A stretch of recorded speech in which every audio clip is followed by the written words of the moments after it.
Hello everyone, how are you? Welcome to a new video. Before we begin today's chapter, I invite you to subscribe to the channel if you haven't already. Also, it would help me a lot if you left a comment with your opinion, as that motivates me to keep bringing you more stories. Now then, get comfortable and I'll leave you with the fanfic. Chapter 1. A furious man stormed through the halls of one of the largest mansions in the hidden Lee village. That man was Hayashi Hyuga. Hayashi, like all Hyuga, took pride in being a member of the mighty Hyuga clan. As the head of the Leaf Village's most powerful and influential clan, he was a man that valued power, honor, strength, and prestige. Hayashi was a man that had been trained from childhood to control his emotions. However, that wasn't the current situation, as servants and other clan members all but ran out of his way. They couldn't get away fast enough, as the man radiated bloodlust, and none of them wanted to set him off lest they become the target of that anger. Hayashi made it to his room and was met with a sight that instantly calmed him and warmed his heart. His wife Hana was sitting in a chair holding his newborn daughter Hanabi, while his eldest daughter Hinata played with the infant's tiny hands and made funny noises for her. Hayashi couldn't help but smile at what he saw in front of him. His wife looked up at him with a loving smile on her face. Seeing the look on her husband's face, she knew instantly that something was wrong. She looked at Hinata and said, "Hinata dear, could you go to the kitchen and ask them to bring some tea and cookies for us?" Hinata smiled and quickly left to do as her mother asked. Once Hinata left, Hana turned toward her husband and asked, "What's wrong?" Hayashi knew he couldn't keep anything from his wife, so he just told her, "I just came from a meeting with the clan council."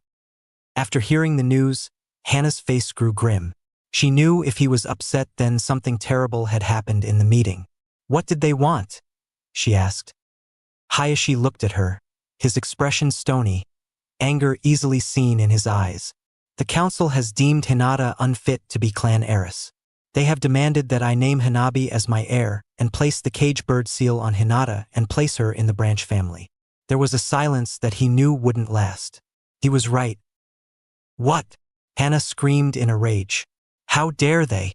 Hinata is the firstborn and rightful heir to the clan. Hanabi is only 2 months old. How can they ask this?" Hayashi sympathized. He had asked the very same question himself. "They say that Hinata is not suitable to be clan heir and should be replaced. They see Hinata's kind heart and gentle nature as weakness.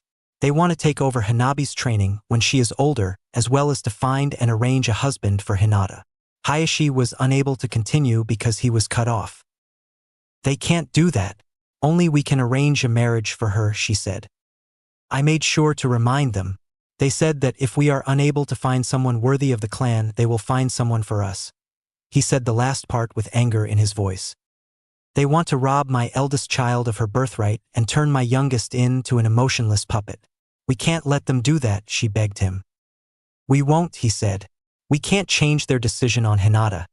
If we try to fight it, I know they will do everything they can to pit them against each other." Hana knew he was right. She didn't like it, but it was exactly what the old fools would do. "But we can keep them from corrupting Hanabi.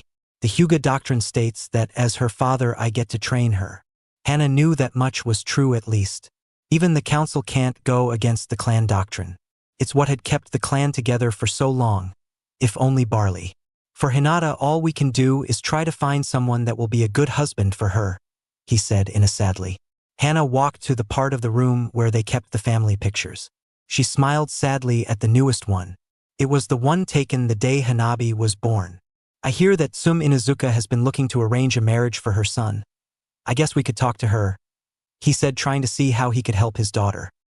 Hana was not really paying attention. She was still looking at her family pictures. It was then that another picture drew her attention. It was the picture of her Genin team. In the picture was a blushing Hana in the middle with a smiling Mikoto Uchiha on her left. On her right, with her arm around her shoulder, was her best friend Kushina Uzumaki with a face-splitting grin. Hana missed her friend dearly. When she died, Hana had been devastated. It was then, as she looked at the picture of her lost friend, that the idea hit her. It was like her old friend was sending her a message. Yes, Hana knew what to do, and she would make sure to do it no matter what the cost. "Hana, I know this is not what we wanted, but we have no other choice," he said. Hana turned to her husband with a smile. "Oh, but we do," she said. Hayashi didn't like the look on his wife's face. He knew that look meant trouble. "What are you talking about?" he asked, not sure he wanted to hear the answer. His wife said one word. "Kushina." Hayashi was puzzled. "Your old teammate? What about her?" he asked. His wife just kept smiling, which made him realize what she was scheming. "No," he said in disbelief. "You can't possibly be thinking of—" "Yes, I can. For too long I have been kept from keeping my promise to Kushina," she said with determination in her voice. "The Fire Council will never allow it. We tried to adopt him and they rejected us like everyone else who tried. Arranging a marriage with him will be impossible," he said. "I have no intention of asking for their permission," she said. Hayashi looked more confused than ever. "But he's a civilian. That means that only the civilian council can make decisions on his welfare," he said, trying to reason with his wife.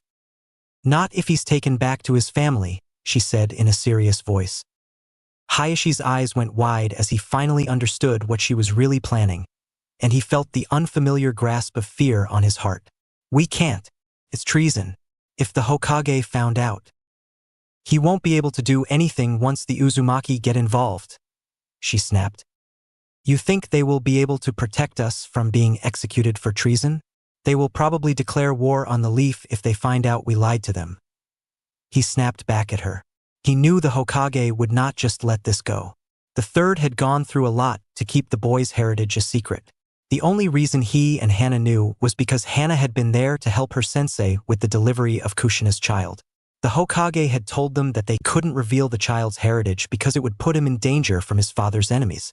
He said that secrecy was the only way to keep the child safe and lied to the village and the boy's family by telling everyone that both mother and child died during labor. The only few who knew the truth were sworn to secrecy under the pain of death. "They won't. I know Kushina's family. They will help us, we just have to be careful how we let them know," she said. Hayashi was not so sure. He knew the Uzumaki clan's reputation for ill temper. "Are you sure?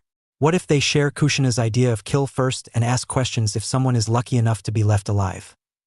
he asked. Hana couldn't help but smile sadly and turned back to the picture. "No. Her father and brother are much more level-headed. I spent my summers from the academy with them, remember? I can explain things to the daimyo. It will work out, I know it," she said. Hayashi thought about what his wife said. It could work, but it would be incredibly dangerous. "I will get a squad of branch members to escort you," he began. "No. We must do this in secret. I will go and I will only take Hinata with me," she said calmly. "You can't, it would draw too much attention. And I will not let my wife and daughter go unprotected," he said, practiced authority in his tone. Hana saw her husband's point. "Very well. But I will only take 2 escorts. Any more will make it difficult to travel unnoticed. And we can't let the Hokage know until the Uzumaki get involved." Hayashi nodded. "I will tell Ko and Hideki to be ready by morning. What do I tell the elders if they ask where you went?" Hana thought for a second. "Tell them I'm taking Hinata on vacation to Moon Country. They won't think anything of it," she said. Hayashi knew she was right. The elders would just think she was spoiling Hinata. "Very well then. Everything will be ready for you in the morning," he said. With that, he left to inform the guards to get ready for the trip. If everything worked out, the elders and the Council of Fire would be in for a big surprise. Chapter 2. A drowsy Hinata blinked her eyes as she sat up in the large, comfortable bed. She rubbed her eyes with her tiny hands, trying to fully wake herself. As she did this, she quickly noticed the subtle swaying of the room, the distinct sound of wood creaking, and the smell of the salty air. It was a reminder that she was not in her room back home, but in the cabin she and her mother shared on the ship they had boarded. Hinata and her mother, along with their 2 guards, had traveled east until they had reached a port town at the edge of the Land of Fire. They have been traveling by ship for 3 days now. Her mother said today was the day they would reach their destination, the Land of Whirlpools. Hinata heard a knock on the door before someone came in. It was Ko, one of their guards. "Hinata-sama, I see you're awake. Hana-sama is waiting on the top deck. You should get dressed. I will wait for you outside and escort you to her." Hinata thanked him before he stepped outside. Once she was dressed, Ko led Hinata topside. Hinata took a deep breath of the cold morning air. She could taste the saltiness of the sea in her mouth and hear the waves crashing against the side of the ship. Hinata found her mother in the frontmost part of the ship. She was looking into the horizon pensively. Hinata walked up to her mother and grabbed her hand, letting Hana know she was there. Hana looked down at her daughter and gave her a warm smile. "Good morning, honey. Did you sleep well?" "Yes, I did."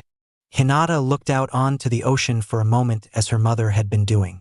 She then turned back to her mother and asked, "Mommy, we're going to Whirlpool Country, right?" Hana nodded to her. "Yes, we are.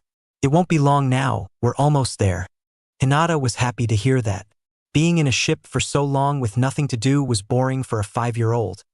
They wouldn't let her do anything. "Mommy, you have been to Whirlpool Country before, haven't you?" "Yes, honey. My best friend since I was a child was Kushina Uzumaki." Kushina was the oldest child of the daimyo of the land of Whirlpool. Because of this, she returned to Whirlpool Country every summer that we were in the academy. I was always invited to come with her. And because the Uzumaki clan is such an important family, I was always allowed to come. Hinata thought that was very nice. She wondered if she would make a close friend like that when she started the academy in a few years. "If your friend was the Princess of Whirlpool, why was she in our village?" Hana hesitated for a moment before she answered. As a member of the Uzumaki clan, there was a task that only she could perform for the village. For this task and to fulfill the alliance between our village and her country, she was chosen to come to our village. Her father only allowed it if she was allowed to return home to Whirlpool Country for part of the year to continue her training as an Uzumaki. After we became friends, I came with her, so I have been to Whirlpool many times. Can you tell me about it? Sure, honey. Hana paused to think of what to tell her and noticed that her guards had subtly moved closer. She knew it was because they were curious too. Neither Ko nor Hideki had been to Whirlpool. The land of Whirlpool is an island nation located between the land of fire and the land of water. It is smaller than any of the 5 great nations, smaller than Water Country even. Hana began to remember the many things she had learned of the country her dear friend war born in. However, what Whirlpool lacks in size, it more than makes up in wealth. Hana noticed the confusion on Hinata's face, so she explained what she meant. You see, Whirlpool is rich in natural resources. It has an abundance of precious ores and metals. It has vast quarries of rare stones and jewels. Its forest contains valuable medicinal plants that can only be found there. Those are the reasons that they are a country rich in resources. The other reason is the location of the country itself. Its location is of great strategic value. The location and how well the nation is managed is why Whirlpool is the premier trade and transport country in the continent. This statement brought nods of understatement from her guards. Everyone knew of Whirlpool's immense wealth and importance in the world's economy and trading industry. Hanasama is correct. Nearly every country, large and small, depends heavily on trading for the stability of their economy. Whirlpool commands the most influence in trade. That gives their country political power, and wealth few lands can hope to match, spoke Hideki. Hana nodded in agreement before she continued. Because of this, Whirlpool is one of the richest nations in the world. Hinata looked like she was about to interrupt her mother. Hana raised her hand, letting her know to wait. When Hana was sure Hinata understood, she continued. The power and wealth has also made Whirlpool Country a target to those who would take the wealth and resources of Whirlpool and make it their own. Long before the ninja villages were even founded, daimyos and warlords raised mighty armies for the sole purpose of conquering Whirlpool. All that tried have failed miserably. Hinata couldn't hold her curiosity any longer and asked her question. Does Whirlpool have their own ninja village? Hana smiled at her daughter's impatience. Well, no, Whirlpool does not have a formal ninja village like we have at home, but they do have ninja. This answer might have confused most 5-year-olds, but Hinata was Hyuga. As one, she learned many things other children did not, like the fact that not all ninja came from a ninja village. Whirlpool may not have many ninja, but it has one of the strongest militaries in the world. If it didn't, the country would have been conquered long ago. Hinata looked a little confused about that, so her mother elaborated. Most of Whirlpool's military is made up of samurai. They specialize in the art of the sword. The statement got little reaction from Hinata. She knew little about samurai. Hana noticed the disinterested looks from her guards. In many countries, especially in countries like our own where we have many ninja, samurai are uncommon. This unfortunately has led many, ninja in particular, to seriously underestimate the strength that a trained samurai can possess. Once again Hana saw a look pass between her guards. They have never met a samurai before. Like many they believed that ninja are far superior to samurai. But mommy, ninja are stronger because we can use chakra, right? Asked Hinata. Actually Hinata, that is a very common belief among ninja. They believe that because ninja have the use of genjutsu and ninjutsu, that a samurai is of little threat to an elite ninja from a formal ninja village. Hideki got a smug look on his face. Ko, however, was beginning to think that his lady was going to say that would make them think otherwise. I don't want you to share this foolish belief, Hinata, so I will tell you about the samurai of Whirlpool. This got the focused attention of the 3 other Hyuga clan members. In Whirlpool, like in nations like the Land of Iron, the art of the sword has become a way of life. For many, it has reached a nearly religious type of reverence. Hana could tell her guards, Hideki in particular, wanted to comment on that but knew better than to actually do it. She knew why too. For a Hyuga who prides himself in his taijutsu, the use of any weapon is seen as weakness. Whirlpool samurai serve not only as bodyguards to the royal family, but as guardians to their entire country. For this reason, the samurai of Whirlpool have been named the Guardian Corps. Hinata thought they had a cool name and wanted to know more about them. Are they strong? As strong as ninja? She asked. Like ninja samurai in Whirlpool go through an academy. They train since childhood to learn the ways of the samurai. A master samurai can be as strong, if not stronger, than any ninja, regardless of rank. This got mixed reactions from the Hyuga listening. Hinata was amazed that someone that couldn't use any jutsu can be that strong. Her guards looked almost insulted by the comment. Wow, is it because the samurai are so strong that they don't have a ninja village? Asked Hinata. Yes, that is part of the reason. Whirlpool samurai are the strongest in the world. This gives Whirlpool enough military strength to not need a ninja village. There are other reasons why a ninja village is not needed, but I would rather show them to you. You just can't understand them until you see them with your own eyes. Now do you remember that I said that while Whirlpool may not have a ninja village, they do have ninja? Correct. Yes, I do, said Hinata with a nod. In fact, the royal family, the family that my friend Kushina was born into, is a ninja clan. Can you tell me about them, please? Asked an exited Hinata. Yes, I will. The Uzumaki clan is an ancient, noble, and powerful ninja clan. One of the first clans to learn the ninja arts from the Sage of 6 Paths himself. Ignoring the astounded looks her listeners had, Hana continued. Like other clans, our own included, the Uzumaki have areas of the ninja arts that they specialize in. They specialize in 2 arts in particular, and they have mastered these arts to a degree that is legendary. Hana wasn't exaggerating. The Uzumaki of Whirlpool are infamous throughout the elemental nations. One thought in particular was shared anywhere that they are well known. Never piss off an Uzumaki. The first of the Uzumaki style of fighting is not surprising. They specialize in kenjutsu, the ninja art of fighting with a sword. Hinata thought that made sense. After learning how respected the sword was in Whirlpool, it made sense that the ruling family would specialize in fighting with a sword. The Uzumaki clan practices the Hiten Mitsurugi Ryu, flying heaven honorable sword style, also known as the Sonic Blade sword style. The secrets of the Hiten Mitsurugi are well guarded. Even after seeing it up close for several years, I can only tell you a few things about it. Once again, Hana had their unabated attention. Mastery of the style allow the Uzumaki to fight with superhuman reflexes. This allows them to be able to react instantly to almost any attack. Not only that, but they obtain a movement and action speed that renders most Jujutsu like the Sharingan and our Byakugan useless. This statement had both her guards with scandalized looks in their faces. Like most Hyuga, they believed that their all-seeing eyes were just that, all-seeing. The thought that there was a fighting style that rendered their precious bloodline useless was a horrifying thought. Finally, a master of the Hiten Mitsurugi can decipher and predict their opponent's movements and attacks in battle, much like the Uchiha with their Sharingan. Except that the Uzumaki can't copy their opponent's moves. Not that they have any need to.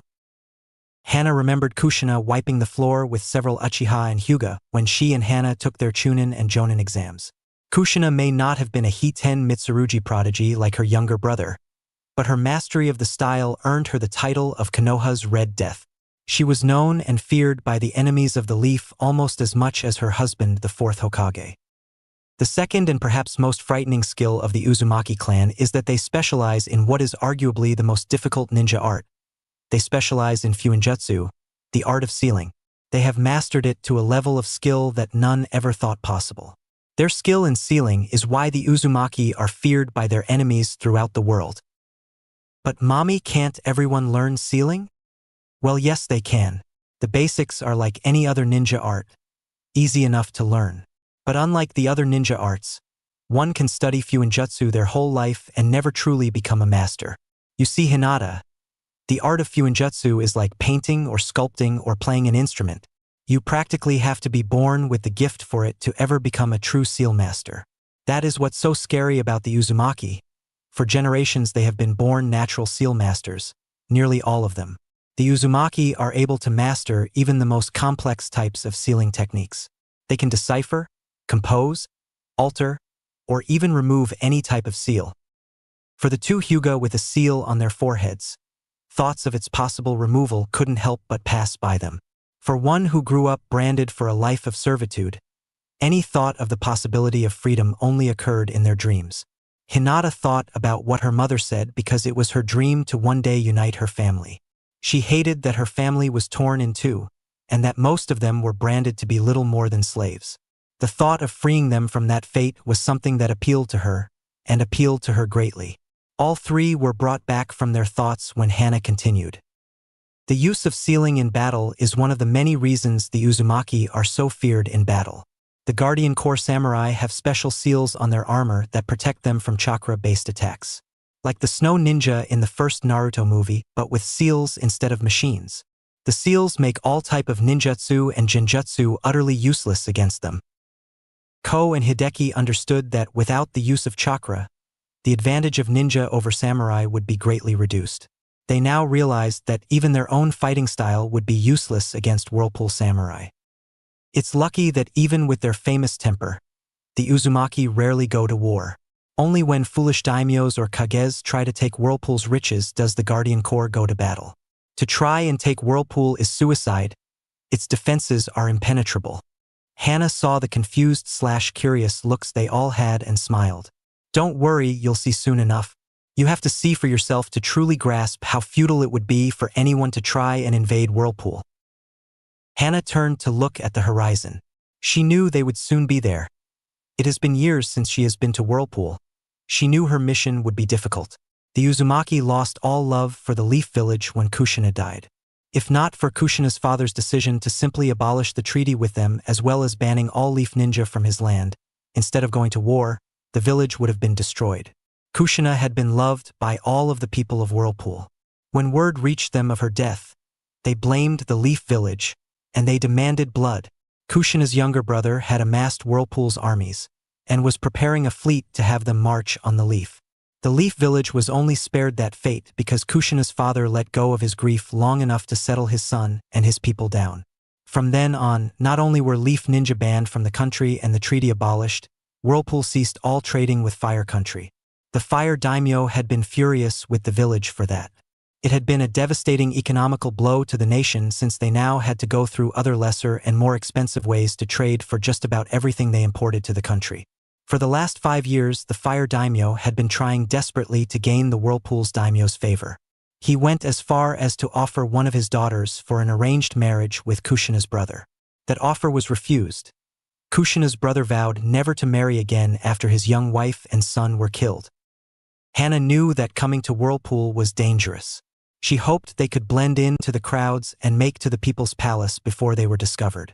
If she could get an audience with Kushina's father, she knew she could get him to listen and understand. It would not be easy, but Hana would do what she had to for her daughter's future. She would do it not only for Hinata but for her godson too. She had been denied his adoption by the civilian council, and the Hokage had ordered her to stay out of the boy's life. It's too dangerous for him, the Hokage said. You were too close to his mother. His parents' enemies would find him if they found out your connection to him, he said. Well, Hana would not let the village treat her godson like trash anymore. In Whirlpool, he will be with family and people that will love him. Hopefully Hinata and he will be able to find happiness with each other. For that to happen, she had to succeed in Whirlpool first. As Hana saw land appear in the horizon, she couldn't help but worry about what was soon to come. Chapter 3. The sounds of the ocean waves and the songs of seabirds greeted the Hyuga when they reached the port. For the 3 members of the group that were there for their first time, it was a sobering sight. It was one thing to hear about the amount of trading that Whirlpool did, but quite another to see the world's busiest port with your own eyes. The port that they left from Fire Country didn't come close to the one they just arrived in. There were ships of all shape and sizes. They had flags from many countries, not only from the elemental nations but from the southern and western continents as well. It was as Hana expected. After all, Luca Port is a hub of global trade and commerce. As the Hyuga group walked through the port town, Hana smiled as she saw Hinata's little head whipping from side to side, trying to see everything she could. Hana had been much the same her first time, trying not to miss anything. There was lots to see, though not much different than most port towns. There were supply shops and inns, offices for trading companies and bars, restaurants and stores of all kinds. If there was anything you wanted to buy or trade for, you could get it here. As they walked through the town, Hana felt Hinata stiffen slightly in her arms. She saw Hinata looking at a pair of Guardian Corps samurai patrolling the town. They were large men that wore armor reminiscent of the armor worn by the first and second Hokages, their katanas strapped to their sides. Hana held Hinata a little tighter. "Don't worry, honey. We'll be okay. We're almost out of town." Hinata simply hugged her mother tighter, her eyes never leaving the samurai. Hana knew the easy part was done. Getting to Luca was not the problem. What came after was going to be the hard part. As the group traveled down a busy main road, she spoke to her group. "Everyone listen up," she said, getting their attention. "We will soon be making our way into Whirlpool Country."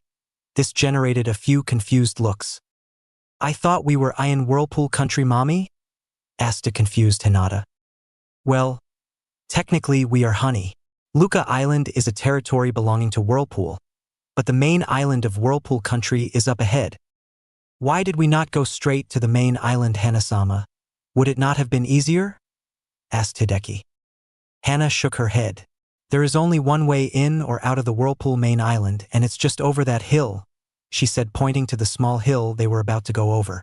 When the group got the top, they could only stare in stunned silence at what stood in front of them. In front of the group stood the largest bridge any of them has ever seen. It was colossal. They couldn't even see the end of it with the morning fog over the ocean. The ancient-looking bridge appeared to be made of stone. It stood about 250 feet above the water with massive stone pillars down the center that went all the way down to the ocean floor. The bridge appeared to be about 100 feet wide and what looked like 9 to 10 miles long. It was an impressive feat of human ingenuity to have built this bridge, and especially when the bridge was built centuries ago. That is the Great Uzumaki Bridge. It was built over 500 years ago by the first Uzumaki when they founded Whirlpool Country. "It is the only way in and out of the country," said Hana. "It's so big," said Hinata. "Yes, it is. It's also one of Whirlpool's main defenses against attacks. With the bridge being the only way in, any invading force must use it to attack. It makes defending the country easy since there's only one point of possible attack. No matter how large the bridge may be, it still limits the amount of enemies that can attack the gates of Whirlpool, making it possible for the Guardian Corps to repel the attacks." With that, the Hyuga group followed the large number of people and carriages traveling along the bridge going to and from Whirlpool. When they got halfway across the bridge, Hinata began to hear the sounds of rushing water. It was faint at first but continued to increase in volume as they continued along the bridge. When the sound was loud enough that you had to speak up to be heard, Hana stopped the group and led them to the edge of the bridge near the railing. "This, Hinata, is where Whirlpool Country gets its name." Hana then pointed down towards the ocean. For the second time of the day, her fellow Hyuga were speechless. Down on the ocean surface were a chain of enormous whirlpools that encircled the entire area, probably the entire island. Hideki now knew why they couldn't go directly to the main island. If those whirlpools surrounded the island, then there was no way any water-based vessel would get anywhere near the island. Any that were foolish enough to try would see their vessel torn to shreds as the whirlpools sucked it to the ocean floor. "Wow, it's amazing!" exclaimed and exited Hinata. The whirlpools are the reason why this bridge is the only way in or out of this country. They don't look like a natural phenomenon, commented Ko. Well, I'm not sure. They didn't look natural to me either. Kushina told me when we were younger that according to her family, the whirlpools were created by the founder of her clan. Really, Mommy? How did he do it? Kushina said that in order to protect his people he used the power of his sword, one of the legendary elemental swords, the Heir, the Sword of Storms. He used the power of the sword to create the whirlpools to defend the island from invaders. But the sword was destroyed in the process. Kushina said that the strain of the power used to create the whirlpools shattered the great blade into 3 pieces. The shards of the sword now rest in the Garden of Life. It's a sacred place in the center of the people's palace. Have you seen the sword, Mommy? I'm afraid not, honey. The Garden of Life is a sacred place that only a member of the Uzumaki clan can enter. I may have been a very close friend, but even so, I was never allowed to enter that holy place. Kushina said it's where the founder of the Uzumaki clan is buried. The sword rests upon its master's grave. Kushina said it is the most beautiful place ever created by the hands of men. From what she described of it to me, I suppose it is. I wish I could see it one day, said Hinata. If all goes well, you will someday, thought Hana. We are almost to the end of the bridge. The gates will soon be in front of us and the most dangerous part of our mission will begin. We must blend in with the crowds and not bring attention to ourselves. Under no circumstances are you to use chakra, not even for your Byakugan. Am I clear? Why not, Mommy? Because Hinata, the Guardian Corps, have seals that detect any chakra use inside the walls of Whirlpool. It's imperative that we are not discovered until we reach the People's Palace. How will we get past the gate without being discovered? Asked Hideki. Because of the size of the gate and the amount of people that go through them every day, it's impossible to stop every person that passes through. If we go in with a large group of people, they won't look twice at us. Inside, however, there will be a large samurai presence. We need to be careful. We will need to travel fast and not do anything that will get us noticed. That's why we are not wearing our headbands. We wouldn't get 100 feet width in Whirlpool with them on. As they traveled with a large group of merchants from Moon Country, the Hyuga group finally saw their destination. The large gates and the high walls of Whirlpool stood in front of them. The walls that surrounded the city were over 100 feet high with defense towers on either side of the gate. It was a very defendable position with archers walking along the walls and samurai guarding the gates. As they walked, some of the merchants in their group began to talk with each other. So those are the famed death gates of Whirlpool, huh? That's them, all right. So why do they call them that anyway? Because death is all you'll find if you attack them. That's why. Oh, is that so? Don't you know? No army has ever set foot within those walls. They got the name during the First Great Shinobi War. From what I heard from my grandfather, the first Mizukage tried to attack Whirlpool while the Leaf was busy fighting the cloud and sand. I take it that it didn't go well? The merchant laughed before he continued. The Mist Ninja got slaughtered. They brought all their strength, nearly 4,000 ninja of all ranks. But because of this bridge, their numbers were no advantage. With the Guardian Corps outside the gates, and the archers raining arrows down on them from the walls, they could do little else but get killed.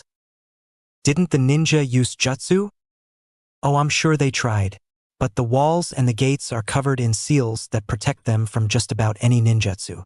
After 4 days and heavy losses from both sides, the Whirlpool Daimyo activated the powerful defense seals on the gates. My grandfather didn't know what they actually did, but it ended with every single Mist Ninja dead. Every single one? Surely there was some survivors. Nope. They were killed down to the last man. Damn. Got that right. As they passed the gate, Hinata noticed that each of the massive iron doors had half of what looked like the symbol that was in the leaf headbands and on the ninja vests. Mommy, why does that symbol look like the one in our villager? Asked Hinata in a whisper. Because when our village was founded, it was with the help of the Uzumaki. We wear it as a sign of respect and of our alliance with Whirlpool, even if that alliance has not existed for 5 years. As the group left the gate plaza, they got their first real look at the city. Like everything else about Whirlpool so far, what they saw was greatly unexpected. Before them was a city larger than any other they had even heard of. The city was larger than the Fire or even the Earth country's capital, which was famous for its size. From their vantage point, they could tell that several leaf villages would fit within the borders of this single city. Welcome to Indral, royal city of Whirlpool. I have never heard of such a large city, said Hideki. Yes, unfortunately people focus so much on Whirlpool's wealth and possible military that a lot of their culture is missed. The reason Indral is so large is because it's the only major city in the country. Whirlpool has small cities and villages, but it has no other major cities. I see, is that our target? Inquired Hideki, pointing to the largest and tallest structure in the center of the city. Yes, that's the People's Place. It's the home of the royal family as well as the Guardian Corps. It's a city within a city. The Guardian Corps Academy, training grounds, and barracks are there. If we can get there, I can request a meeting with the daimyo.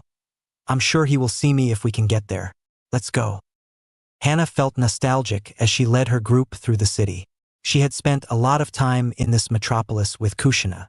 Together they had explored the area and even played a few pranks on some of the people. Being here reminded her of her friend and of how much she missed her. Hana was still friends with Mikoto, but she was never as close to her as she was with Kushina. Kushina had been the one to inspire and encourage Hana to be her best. She helped her break out of her timid shell and become the woman she is today. Kushina had been the sister she never had. Hana had been so busy thinking about the past that she was startled when Ko spoke to her. Hana-sama, we are being followed, he whispered urgently. Wa. Ko was right. It was subtle, but they were being followed. No matter where they were never out of sight of the samurai. The group walked slightly faster but discovered quickly that no matter where they went, their path was blocked. No, we are so close, we can't be stopped now, thought Hana. She was thinking of what they could do when they found themselves boxed in at an empty plaza. They had been herded there. Now they were surrounded by samurai on every side. Ko and Hideki flanked Hana and Hinata and took their taijutsu stances, ready to fight.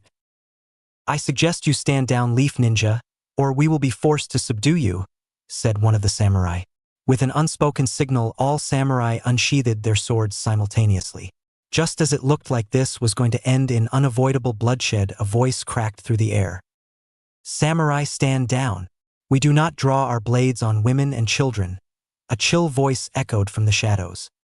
Samurai parted, and from the shadows of an alley a man stepped out, keeping his face hidden from the Leaf Ninja. Unlike the other samurai, he did not wear armor. Instead, he wore an elegant red and white kimono and a long white coat with blue trim and the kanji for kinjutsu on his back. A single sword strapped to his hip. Imagine one of the coats the captains on Bleach wear, as that is what I was thinking. You should not have come here, the man said as he stepped out of the shadows. He was young, in his mid-20s, with long flaming red hair tied in a ponytail and an X-shaped scar on his left cheek. His aura of power that was intimidating, but more truly frightening, was the raptor-like gaze from his piercing violet-colored eyes.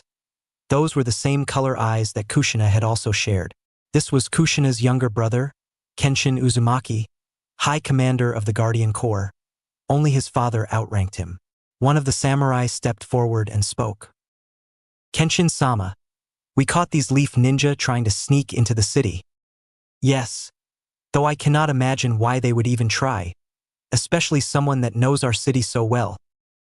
Hana knew that this would be the only chance she got. I came to speak to your father. My father has neither the need nor desire to speak to a Leaf Ninja. You came here for nothing. You don't understand. No, he said forcefully. It is you who doesn't understand. You are no longer welcome in this country. Be thankful that I don't use your trespassing as an excuse to attack your miserable village.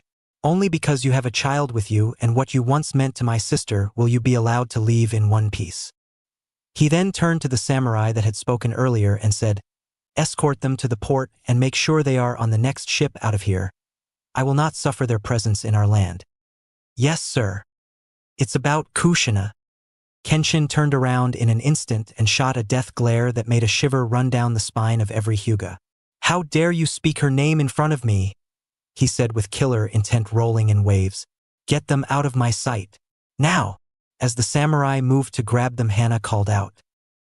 The spiral still lives among the leaves, that stopped Kenshin in his tracks. as Hana had intended. Kushina would always tell her little brother that no matter how far from each other they were, he should always remember that as long as she lived he would always have family that loved him, and that the spiral of whirlpool lived among the leaves. You have gone too far, Hyuga. If this is a sick trick, I swear. I swear on my life and the lives of my family that I speak the truth. It is the reason that I came to speak to your father. Kenshin stared into her eyes, probing for deception.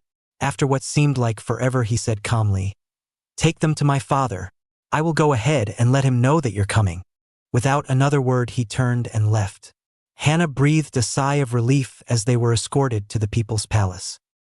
XXX. Hana and the Hyuga had been escorted by the samurai directly to the people's palace. Without delay, she and Hinata stood in front of the doors to the throne room waiting to be let in. Ko and Hideki were being held as guests in another room. This was it. This is what they have come to Whirlpool for. Hana was confident that she could reach an agreement with Kushina's father, but was still very nervous. So much was rating on the success of this meeting. "The daimyo will see you now," announced one of the samurai guards as he opened the door to the throne room. Hana walked in with Hinata next to her, holding hands tightly. She could tell Hinata was scared but was trying not to show it. Hinata knew how important it was to keep up appearances, especially in front of important political figures. Hana got a feeling of déjà vu as she walked through the room she had been in so many times during her youth. Like other times before, Kushina's father sat at the end of the room on an elegant throne of silver and gold covered with precious stones and jewels. It was the throne that every Uzumaki daimyo had ruled from since the founding of Whirlpool. Kenshin stood at his father's side. Unlike her brother, who had changed a lot in the 5 years since Kushina's death, her father looked exactly as Hana remembered him. Genryusai Uzumaki has the appearance of an old man. He looks much older than the third Hokage, though he is only older by a few years. He has the violet eyes commonly shared by the Uzumaki clan, and a long white beard that reached almost to his waist. His head is bald with 2 perpendicular scars above his right eye that suggested fierce battles in the past. He also has 2 long white eyebrows and wore a dark ocean blue kimono with a similar coat to Kenshin's. Genryusai's long with coat had a red trim and the kanji for Fuinjutsu on the back. It was the very same coat that had been worn by Kushina's husband, the 4th Hokage. The daimyo may look like an old man, but he, like his son, radiated an aura of power that couldn't be missed. Picture Captain Yamamoto from Bleach, but with a blue kimono, and you have Kushina's father. Hana and Hinata kneeled down, and Hana said, "It is an honor to once again be in your presence, daimyo-sama. Despite my grievances with your village, it is good to see you in my home again, Hana-chan," said Genryusai in a grandfather-like tone. "It is good to be in your beautiful home once more. Yet you are not here for a visit, you said. We will get to why she is here, son. No need for rudeness." "But father..." "Enough, Kenshin. I know the anger you hold for the leaf. Put it aside for now." "Yes, father. Now perhaps you can introduce this lovely young lady with you. This is my eldest daughter, Hinata Hyuga. I recently gave birth to a second daughter named Hanabi Hyuga." "It is an honor to meet you, daimyo-sama," Hinata said with a bow. "My, such polite young lady. It is nice to meet you too, Hinata. You are the spitting image of your mother at your age," he said, making Hinata blush. "Father, we have waited long enough." The daimyo sighed. "Fine. Why don't you let young Hinata go and have a snack while we discuss our business?" Though Hinata was reluctant to leave her mother's side, Hana convinced her that it would be okay. Once she was escorted out by a servant, Hana turned to the Uzumakis and spoke. "I have come here without the knowledge of my village or my clan, with the exception of my husband. The reason for this is because what I have to say would have me and my husband executed as traitors to our village." "Very well. Nothing you say nor knowledge of your being here will reach your village. I give you my word as an Uzumaki," said the daimyo. Hana knew that what she was going to say next would either save her daughter or destroy her village. "5 years ago you were told that Kushina, her husband, and their unborn son were killed during the 9-tailed fox's attack on our village. Are you saying that was a lie? Is that why they refused to deliver my sister's body?" asked Kenshin in a tone that promised vengeance if it was true. "I wish it was. But no, Kushina and her husband are gone." "And the child? Did my grandson perish with his parents?" No, your grandson is alive and… What? Why weren't we told? How dare you?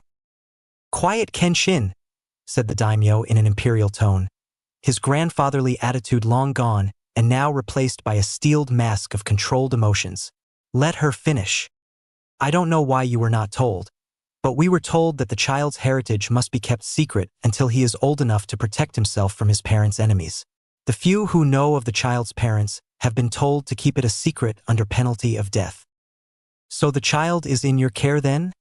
Asked Genryusai. Hana hesitated before she said, No. Then which clan took charge of him? None. The Hokage forbade any of the clans from fostering him. Then where has my grandson been raised for the last 5 years? He has been at one of the village's civilian orphanages. What? Screamed Kenshin, but he was cut off by the massive wave of blood lust that radiated from his father. Are you telling me that your village all but kidnapped my grandson from us, just so he could be left to rot in an orphanage like a commoner? My grandson, my beloved daughter's son, a prince of Whirlpool, in an orphanage, spat Genryusai, his powerful frame shaking in rage. And you didn't do anything about it? You who were to be his godmother, you who Kushina considered a sister in all but blood. My sister would curse you from her grave if she knew you have betrayed her so. Let her speak, son, because what she has to say will determine not only her own fate, but that of her village. Now tell us, what reason could Sarutobi have to lie to us? Why would he risk the destruction of his village to keep my grandson hidden from us? I believe the reason he was kept from you was because in his last act, his father Minato sealed the nine-tailed fox within his own son. I believe that the Hokage knew you would demand custody of the child, and for some unknown reason he refused to lose him. Some unknown reason? It's obvious that he plans on turning my sister's son into a weapon like the other villages do with their own Jinchuriki. If that's the case, then the Leaf Village will burn for this treason, said Genryusai. Please, I beg you not to punish the village for the mistakes of our leaders. With all its faults, Kushina still loved the village with all her heart. She died to protect its people. To turn around and destroy it would be an insult to her sacrifice. You expect us to do nothing? Asked Kenshin incredulously. No, I also want my godson out of that horrid place, and I have a way to do it without bloodshed, she said, pulling out a sealing scroll. I have here a betrothal contract signed by myself and my husband, as well as by Kushina and Minato. My husband and I have never been able to make its existence known because of the Hokage. We can't call for it to be activated without suffering the Hokage's wrath, but if you demand it when collecting your grandson, he can't do anything about it or prove you had anything to do with it. Yes, we can say that my daughter sent us the contract for safekeeping. And now that we've discovered the Leaf's lie, we want the contract activated. Yes, you can demand his custody and activate the contract, which will form an alliance with the Hyuga clan. Yes, your clan and not the Leaf Village. That will give my family protection from the Hokage. After all, he won't be able to retaliate against us without risking a conflict with the Uzumaki. Very well, Hana-chan, we will do it your way, for now. But if Sarutobi gives me reason to, I will punish the village for their treachery. Hana knew that with the Uzumaki it was as good as it was going to get. She agreed and began to tell them her plan. When she was finished and was leaving to get Hinata, Genryusai spoke to her. Hana, what is my grandson's name? His name is Naruto. Naruto Uzumaki. Naruto Uzumaki. A fine name indeed. Chapter 4. It had been 3 weeks since Hana and her group had returned to the Leaf Village, and neither her clan nor the Hokage had any idea of what was coming. Hana was sitting in the garden of the Hyuga compound with little Hanabi in her arms, while she watched as Hinata played with the flowers. Without Hana ever noticing, a figure seemed to materialize from the shadows of the wall behind her. An emotionless voice spoke to her. It begins today. Hana whirled around, activating her Byakugan. She tried to find the source of the voice, but the person had vanished. She knew what the person meant. It was why she was holding Hanabi closer than before. She knew the future of her family will soon be decided. Hana was confident her plan will work, but there was no way to be certain. It was out of her hands now. She had done all she could. All that remained was to wait and see what the future will bring. Hiruzen Sarutobi, third Hokage of the village hidden in the leaves, was sitting in his desk after finishing today's unusually small amount of paperwork. He was reading a small orange book written by his student without a care in the world, thinking his day couldn't get any better. Too bad fate was a real bitch. As Sarutobi was enjoying his favorite piece of literature, a loud knock sounded on the door, and his little orange book vanished so fast that if you had blinked, you would have missed it. "Yes, come in," he said as he assumed his Hokage pose. "I thought I said that I was doing important business and was not to be bothered," irritated as his assistant came in. "Lord Hokage, one of the umbu you sent to the border patrols is requesting to see you." He said, "It's urgent, sir." With a defeated sigh, the Hokage said, "Fine, let him in." Soon after that, the umbu in question was kneeling in front of the Hokage. "Lord Hokage, I have urgent news that you need to hear." As Sarutobi lit his pipe, he said, "Very well, report." "My lord, as my team and I were performing a routine border patrol, we heard talk of a large fleet being spotted of the coast of Fire Country. The information didn't seem very reliable, but my team and I checked it out anyway. As we patrolled the coast near the Land of Waves, we did in fact spot a large fleet of ships anchored just off our coast." The umbu hesitated, as if almost afraid to continue. "We saw a large number of samurai mobilizing and preparing to march. Sir, they were preparing to march towards the eastern road, which means their only possible target is the Leaf Village. Did you see who they belong to? And how many samurai are we talking about? How long till they reach the village?" Sarutobi asked. In his heart, he knew the answers but wanted to make absolutely sure. With a slight hint of fear, the umbu answered the Hokage. "The samurai bear the crest of Whirlpool. I don't have exact numbers, but I would say they are 2,000 strong at least, maybe more. Unopposed, they will be here in 2 days." Sarutobi calmly as he his pipe down. "I see. Contact every member of the council. Tell them we have an emergency meeting. Sir, one last thing. The Badasai himself is leading them. I saw him with my own eyes, sir. Go now." The umbu left immediately in a swirl of leaves. The Hokage snapped his fingers and a young-looking umbu wearing a crow mask appeared in front of him. "You called Lord Hokage?" he asked in a monotone voice. "Itachi, find the boy and take him to my home. You are to remain there until I say otherwise. Let no one see you, let no one anywhere near him until I get there. Do you understand your mission?" "Yes, Lord Hokage." Without waiting for anything else, Itachi left. Sarutobi took one last look at the photo of the fourth Hokage before he left to go to the council room. In the Hyuga compound, Hayashi walked into his room where Hana sat looking at their sleeping children. "The Hokage just called for an emergency meeting," he stated. "I see," she said without looking at him. "Don't worry, my love. We are ready," he spoke to her in a reassuring tone. "But what if something goes wrong?" she asked as she turned to him, fear evident in her eyes. "Nothing will go wrong. Our family will be safe. I will make sure of it," he said in a tone that left no room for argument. "I must go. I will speak with you when I return." Hana could only nod to her husband as he left for the meeting. She could not help but worry. This was her plan. If something wrong happened, it would be her fault. She knew it was for the best, but that didn't make it any less nerve-wracking. The Hokage sat in the council room watching as the last of the clan heads and members of the civilian council arrived for the meeting. He waited until everyone was seated before finally addressing them. "I have called you all here today to tell you that an army of samurai has landed on our eastern coast and it appears to be ready to march against us. If left unopposed, it will be here in 2 days at the earliest." That statement alone was enough to fill the room with screams, yells, and arguments. The Hokage let them go on for a few seconds before he yelling, "Enough! Be quiet!" It was imperative that everyone shut up to hear what he had to say next. Once everyone did shut up, one of the Hokage's advisors, Danzo Shimura, spoke up. "Where are they from? And how many of them are there?" "They are about 2,000 strong, and the bear the crest of Whirlpool," said the Hokage, knowing the reaction it would cause. Sure enough, he had to settle them down again before one of the clan heads spoke up. "The daimyo of Whirlpool has been content for 5 years with only cutting ties with our village. What reason would cause him to attack us now? Asked Shibi Aburame, head of the bug-using Aburame clan. Before the Hokage could answer, one of the members of the civilian council interrupted him. What does it matter the reason? And why are we not just sending our ninja to simply crush these invaders? They're just lowly samurai. Our ninja should have no problem dealing with them. Every clan head, as well as many of the older members of the civilian council, stared at him while asking themselves if he really was that stupid. By the look on the fool's face, he obviously was.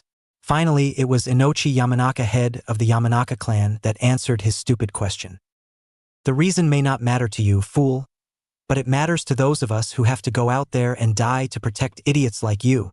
Inochi's longtime friend Shikaku Nara, head of the Nara clan, also helped explain. And the reason we don't just send our ninja after them is because we don't have the manpower to face them in open battle. They would outnumber us and outpower us as well, he said in a bored tone as he rested his head on the table.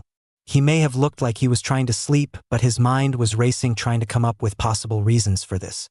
He was also trying to think of ways his home would be able to come out of this alive. But they're just samurai. You're ninja. Can't you just shoot some jutsu at them or something? The same fool asked. Sarutobi already had enough of this idiot whose name escaped him at the moment. No, we can't. These are not ordinary samurai we are dealing with. They are not the sword-wielding thugs that call themselves samurai here. This is the Guardian Corps we are dealing with. They are the elite of Whirlpool and not to be underestimated, said the third. Several of the younger civilians still looked confused, so Shibi explained further. The Guardian Corps is specially trained to battle against shinobi. They have armor that prevents us from using most ninjutsu or genjutsu against them. With samurai specializing in close combat, it is not logical to rush in to battle them unprepared, with only taijutsu, he said in a cool and calm voice. With the civilian fools quieted, the Hokage continued. It has also been reported that the Batosai himself is leading them. As Sarutobi expected, this news made the blood drain from the face of every ninja in the room. They all knew how powerful that man was. Others apparently didn't know, hence the next stupid question from a pink-haired woman. Sayoki Haruno didn't know who they were talking about or why he was a big deal. Who is this Batosai? I never heard of him, and what does it matter if he's leading them? I'm sure someone like Hokage-sama or Uchiha-sama can take care of him, she said, looking at both men with a clueless smile on her face. While Fugaku Uchiha, head of the Uchiha clan and leader of the ninja police, just ignored the useless woman. The Hokage just shook his head in disbelief at the woman's stupidity. And for what seemed like the millionth time, he wondered if his sensei, the second Hokage, was drunk or on something when he created the civilian council. I'm afraid that is not the case. I'm an old man, and if I'm honest with myself, I doubt that even if I was in my prime, that I would be a match for a member of the Roku Kyoshu *, said the Hokage. Roku Kyoshu? Asked one of the civilians. The Hokage nodded. Yes, the 6 great masters. They are a group that is recognized as the masters of their respected fields.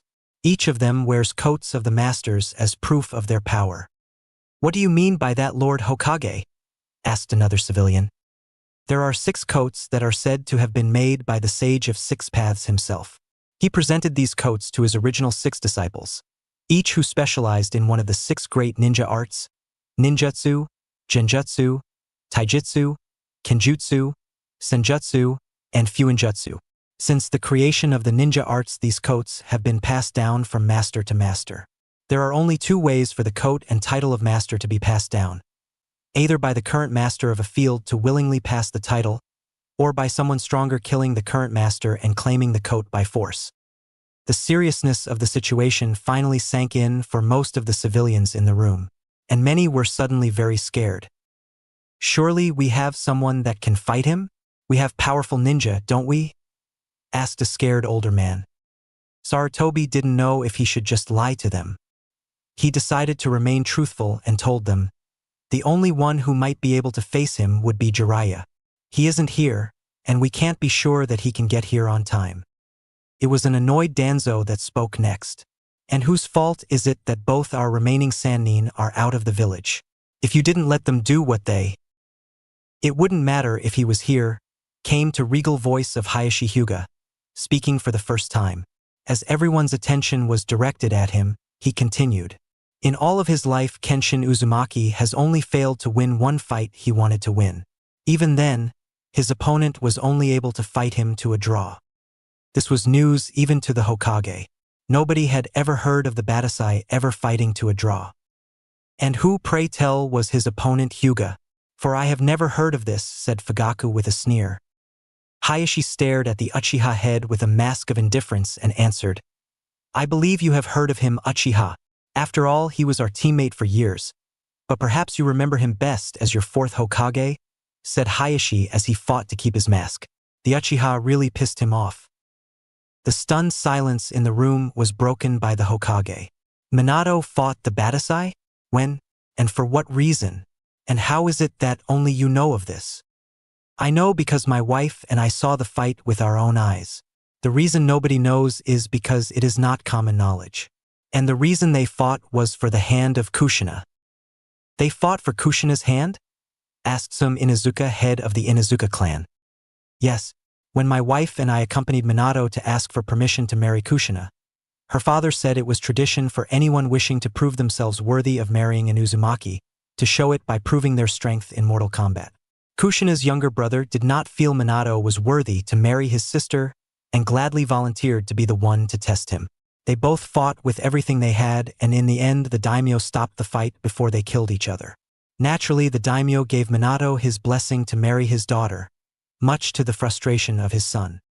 That revelation only really brought home for everyone in the room just how strong the man leading the attack against their village truly was. None of them could go toe-to-toe with the fourth, and they knew it. As Shikaku would put it, the whole thing was troublesome. Before further discussion could take place, a Chunin ran inside the room, getting everyone's attention. Lord Hokage, a group of samurai has been spotted a few miles outside the village. This surprised and worried several people in the room.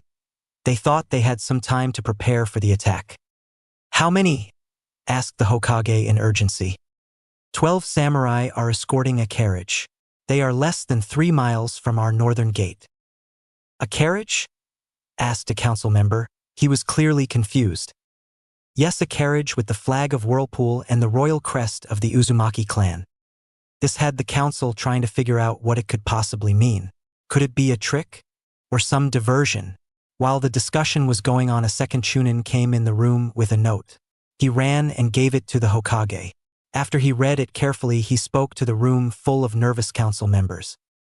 I received this note from our northern gate. It says that the carriage belongs to the Whirlpool daimyo. That caused a big shock.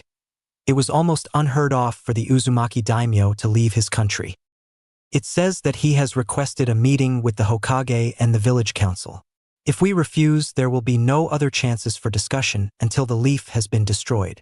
No sooner had he finished than the room exploded into chaos. When Sarutobi had enough, he commanded their silence and order again, finally getting them to settle down. We will all go and meet the daimyo at the gate. After we greet him, we will all return here and try to negotiate peace with him for whatever he thinks we have done to him. Everyone out, we meet him at the gate in 20 minutes. As Sarutobi prepared to leave, a familiar Umbu appeared kneeling next to him. What are you doing here, Itachi? Where is Naruto? Forgive me, Lord Hokage, but I was unable to locate him at the orphanage. What do you mean? Where is he? Yelled a furious Hokage. It appears that the matron of the orphanage kicked him out last night for some reason. I didn't wait to hear what that reason was. The Hokage knew he should have fired the useless woman. She had just placed the entire village in danger with her ignorance and bigotry. Find him, now! Raged the Hokage, who was sure that if he didn't have a heart attack by the end of the day, it would be a miracle. As the council was meeting the Uzumaki daimyo, a 5-year-old blonde-haired boy with whisker-like markings on his cheeks was hiding behind a trash bin trying not to cry. Last night, like always, he was the last to get food during dinner at the orphanage, and like many times before, he barely got any food. He was very hungry and had asked if he could have a little more. The matron had grown very angry with him and dragged him out of the orphanage. She threw him down the steps and told him to get out of there. She said she was tired of caring for a filthy demon that deserved to be dead. Little Naruto had spent the night in a box next to a closed restaurant. He had managed to climb up to the dumpster and get some of the food they threw out. When the sun came out, he had wandered around the village trying to find the nice old man that came to see him sometimes. He looked for a long time, but he was tired and was getting hungry again. As he searched, Naruto came upon a playground. There were lots of kids playing different games. He just sat in a swing watching all the kids play. He was never allowed to play with others in the orphanage because the people that worked there said he was dangerous and would hurt the other kids. Naruto didn't think he was dangerous, but the nice old man said he had to listen to them. As Naruto sat quietly on his swing, it happened. One of the parents, a man Naruto had never seen before, started yelling at him. This got the attention of many other villagers that were walking by. They all started yelling at him and calling him demon or monster. Before Naruto knew what was happening, they started throwing things at him. And they hurt. Naruto got scared and ran, but they started to chase after him. Naruto ran as fast as his little legs would carry him and then dived behind a trash bin hoping they wouldn't find him. He sat there as he could hear them looking for him. He tried really hard not to make a sound even though he wanted to cry. Just when he thought they might leave, someone kicked the trash bin he was hiding behind. Naruto tried to run, but the man kicked him in the chest and sent him skidding across the floor until he hit the wall. The last things that Naruto experienced before he passed out were the pain of colliding with the wall, a flash of red, and the sound of horrified screams. The atmosphere back in the council room was excruciating. The daimyo had not said a word even when greeted. Now they all sat in the room waiting for him to do or say something. Anything. Sarutobi had enough waiting and commenced the meeting.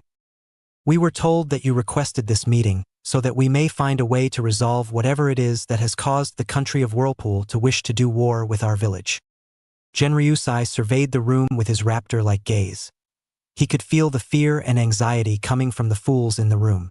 The land of Whirlpool has recently come into information that this village has done a great evil against our people. That information has been confirmed today. This caused several worried whispers around the table before one of the Hokage's advisors, Udatain Koharu, spoke. What is this supposed evil that we have done? No ninja of the leaf has set foot in Whirlpool in 5 years. Genryusai's piercing violet eyes rested on her before he answered. The betrayal was done before our alliance was severed. That is why the wound has been so deep. It was not a former ally that betrayed us, but one we had been close for decades. Sarutobi was about to speak, hoping to redirect the conversation, but he was beaten to it by another.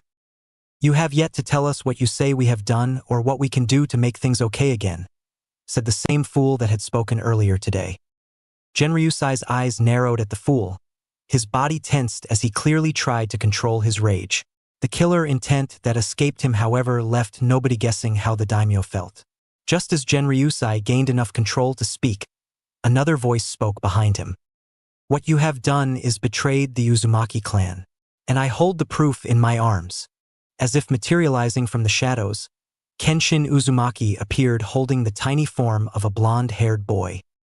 Sarutobi felt his heart stop when he saw the Batasai appear holding Naruto in his arms. He couldn't believe how bad things were right now. The Uzumaki apparently knew they had been lied to and now wanted revenge. He would be lucky if he could save his village from war now. This day just couldn't get any worse. Oh, how wrong he was. No sooner than Sarutobi had the thought, things get worse. What the hell is that demon doing here? Yelled the civilian idiot. Sarutobi thought he really needed to find out his name so he could punish the idiot later for the grief he's causing him right now. Unfortunately, this was followed by similar yells from the rest of the civilians. If Sarutobi ever found out who told them, Danzo, that Naruto was the vessel of the fox, he would make sure to spend a moth with Anko and Ibiki. The shouting was silenced by the wave of massive killer intent that was released from the combined effort of both Uzumaki. It was like nothing anyone in the room had ever felt before. Several civilians fell unconscious from the strain within seconds. Several of the clan heads were also having trouble staying conscious. If anyone ever calls my grandson that vile name again, I will personally remove their head from their body. Clear, roared Genryusai, shaking with rage as he visibly placed his hand at the sword on his hip. Slowly the pressure was released, much to the pleasure of the members of the Leaf. Once the council had time to process what the daimyo had said, it was as Sarutobi had feared. Looks of shock and recognition were followed by shouts of anger and denial, mostly by the civilians, while most of the ninja turned to look at Sarutobi with either confusion, disbelief, anger, betrayal, or a mixture of all of them together. Silence. Genryusai was not in the mood to entertain these fools' tantrums. My son will explain why I call this child my grandson. Genryusai stretched his arms, calling for his son to give him the child. As Genryusai saw his grandson for the first time, he felt he would weep as he saw the boy's face. The boy may have his father's hair, but his facial structure was defiantly his mother's. Of course, once the initial shock passed, Genryusai noticed the cuts and bruises the little boy had all over his face and body. He was also clearly malnourished and weighed far less than a healthy boy his age should have. Genryusai felt his rage began to rise again before his son placed his hand on his shoulder, letting him know to calm down. It was a rare experience to be the one who needed to be calmed down, especially with his son of all people being the one to calm him. Kenshin glared at the room, letting them know to keep their mouths shut as he spoke. As you all know, the Uzumaki clan specializes in sealing techniques. As such, we have developed many specialized type of seals. One such seal is a blood analysis seal. This particular seal analyzes a person's blood down to the tiniest detail. With this seal, we can know, among other things, without a shadow of a doubt if someone belongs to a specific clan or family. I used this seal on the boy. He is without question the son of my sister and her husband, the fourth Hokage. There was silence. Many of the civilians looked like they wanted to argue, but they were smart enough to know that if you called this man a liar to his face, you would be likely to end up dead or missing some limbs. Danzo was inwardly seething. He had always planned to take possession of the boy and turn him into a weapon. He now knew it would be impossible with the Uzumaki taking him away. He had to figure a way to keep the fox boy in the village. If what you say is true, I can assure you that it was not made known to the council, he said, deliberately looking at the Hokage. Had it been known to us, he would have been treated as his proper station dictated, as the last heir of the Namikaze clan and the son of the fourth Hokage. Danzo mentally smirked. He knew that the only way to keep the boy in the village was if he was accepted as the son of the fourth. It was the only way the stupid civilians would want the boy here, and the only way the ninja of this village would fight to make sure it happened. The fourth Hokage was loved by all shinobi and nearly worshipped by the civilians. Yes, Danzo needed the boy to be recognized as the fourth son for his plan to work. Sarutobi knew that Danzo was up to something but had to follow his lead anyway. I kept the knowledge of Naruto's parents a secret for his own safety. Minato and Kushina made many powerful enemies. Enemies that would have come after him in an attempt to get revenge on his parents by killing him. The village was too weak after the losses suffered from the attack of the fox. The only way to keep Naruto safe was to keep his identity as the last Namikaze a secret. Genryusai sent a death glare at the Hokage. My grandson would have been perfectly safe behind the walls of Indral. You had right to keep him from us. I am sorry. I made a promise to Minato that I would make sure his son would be safe. Sarutobi felt older than ever as he realized that he had not done a very good job of watching over Naruto. I know I have made mistakes. I have tried to do my best, but I'm far from perfect. All that I can say is I am sorry for the mistakes I made, but I did what I thought was best at the time. It was a glaring Kenshin that answered Sarutobi. Your mistakes will cost you dearly. Look at how I found my nephew. He spat out, pointing to Naruto, who was covered in cuts, bruises, and dirt. I found him being attacked by a mob of your people. He's only 5 for Kami's sakes. Sarutobi's face paled at hearing that. Several of the ninja council looked pissed while Danzo was seething at the civilian stupidity. It would be nearly impossible to get the Uzumaki to leave the boy here now. The Hokage tried to reassure the Uzumaki. I can assure you that those responsible will pay for their actions. They already have, and they paid with their worthless lives, said Kenshin in an icy tone. This statement drew gasps of shock and looks of fear from many council members. The Hokage didn't know what to feel. He was furious at his people that would attack a child, but was greatly saddened by the loss of life of these misguided people. Why you killed them? You had no right, started one of the civilians. I had every right, Kenshin snapped back. Any attack on the Uzumaki clan will be paid with the blood of those responsible. Remember that, he said, looking directly at the Hokage when he said it. Sarutobi was about to respond when Danzo cut in again. While the incident is an unfortunate one, I believe it's best that we place it behind us. And I can give you my word that the council will make sure that the young Namake's heir has 24-hour Umbu watch from now on. Before Kenshin could respond to the bandaged man, his father spoke. I can assure you that your Umbu won't be necessary, as my grandson won't ever set foot in this village again. Danzo, however, was not deterred. He is the son of the 4th Hokage and heir to the Namake's clan. He belongs to this village. He belongs to this village? Raged Genryusai as he stood from his seat, a vengeful aura almost visible around him. Kenshin very noticeably placed his right hand on the hilt of his sword as he glared at the council. Sarutobi couldn't believe how poorly this was going. At this rate, a fight was going to break out, and he didn't have delusions that they would win that conflict. Perhaps eventually his ninja might be able to wear down the Uzumaki. He had some powerful jonin after all, but the damage 2 members of the Roku Kyoshu would inflict on the village would be devastating. With their samurai on the way, Sarutobi knew he had to prevent a fight with the Uzumaki. Please forgive Danzo for his foolish mistake. He obviously misspoke and meant that Naruto belonged in this village. After all, it's what his parents wanted. They both wanted their son to be a ninja of this village. Or would you really deny your daughter's and her husband's last wish? Asked Sarutobi. While Danzo was pissed that Sarutobi made him look like an idiot, he had to give him some credit. Playing at the Uzumaki's honor was smart. No way would they deny the last wishes of Kushina go unfulfilled. I'm afraid that at this moment I have no choice but to ignore my daughter's wishes, said Genryusai. I do not trust your village with the safety of my grandson. Damn this stubborn fool, thought Danzo. Then he had an idea and went for it. You don't have a choice. International law states that the father's clan has the higher claim to the child. Now that it is known he is the son of our greatest and most beloved leader, this village will fight for him if necessary. Both Uzumaki mentally smirked at this. This was exactly what they wanted to happen. If it's a call for war that the Leaf wants, Whirlpool will be happy to answer. For 5 years I have held my people back, but no longer. My army will lay waste to this village. That I guarantee all of you, said Genryusai with such conviction that left little doubt to any in the room that it would happen. Please, pleaded the Hokage. I'm sure none of us wants to start a war over this. I'm sure we can find some way to compromise. There will be no compromise, Sarutobi. My grandson will not live in this village any longer. And you're ready to start a conflict that will destroy both our lands over this? The Guardian Corps may be strong, but you can't fight all of Fire Country with 2,000 men, no matter how skilled they are, argued the Hokage. Danzo saw an opportunity and joined Sarutobi. That's right.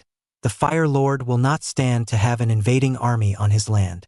You would not only fight the Leaf Ninja but the Samurai Legions of Fire Country as well, and they alone outnumber you over 10 to 1. The Leaf would also have the aid of our ninja allies.